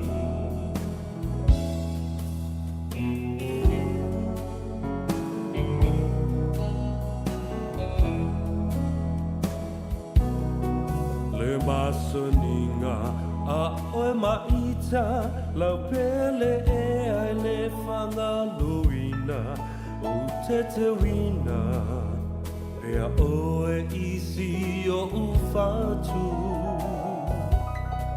O na punava o si o tao langa O mea lelei ma mea leanga Wale sawai so o se tangata The world is cold, the world is gray You turn the sunshine away You will never know an empty heart Till once more you're close to me As close as we can never be I'll be longing to hold you again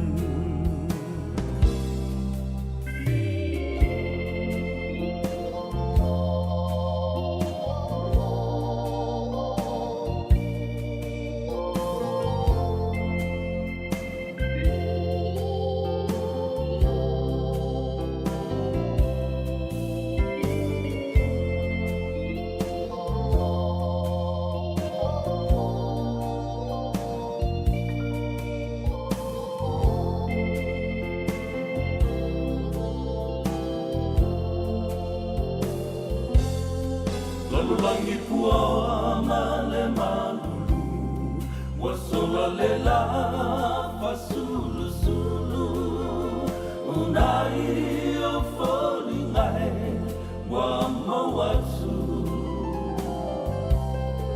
Be ana ela talata mai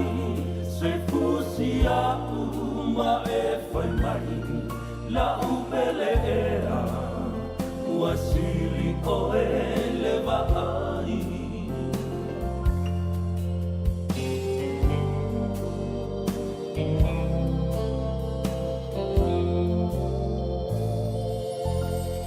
Aloha, we're the Katinas, and you're listening to Radio Samoa on 1593 AM.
Sia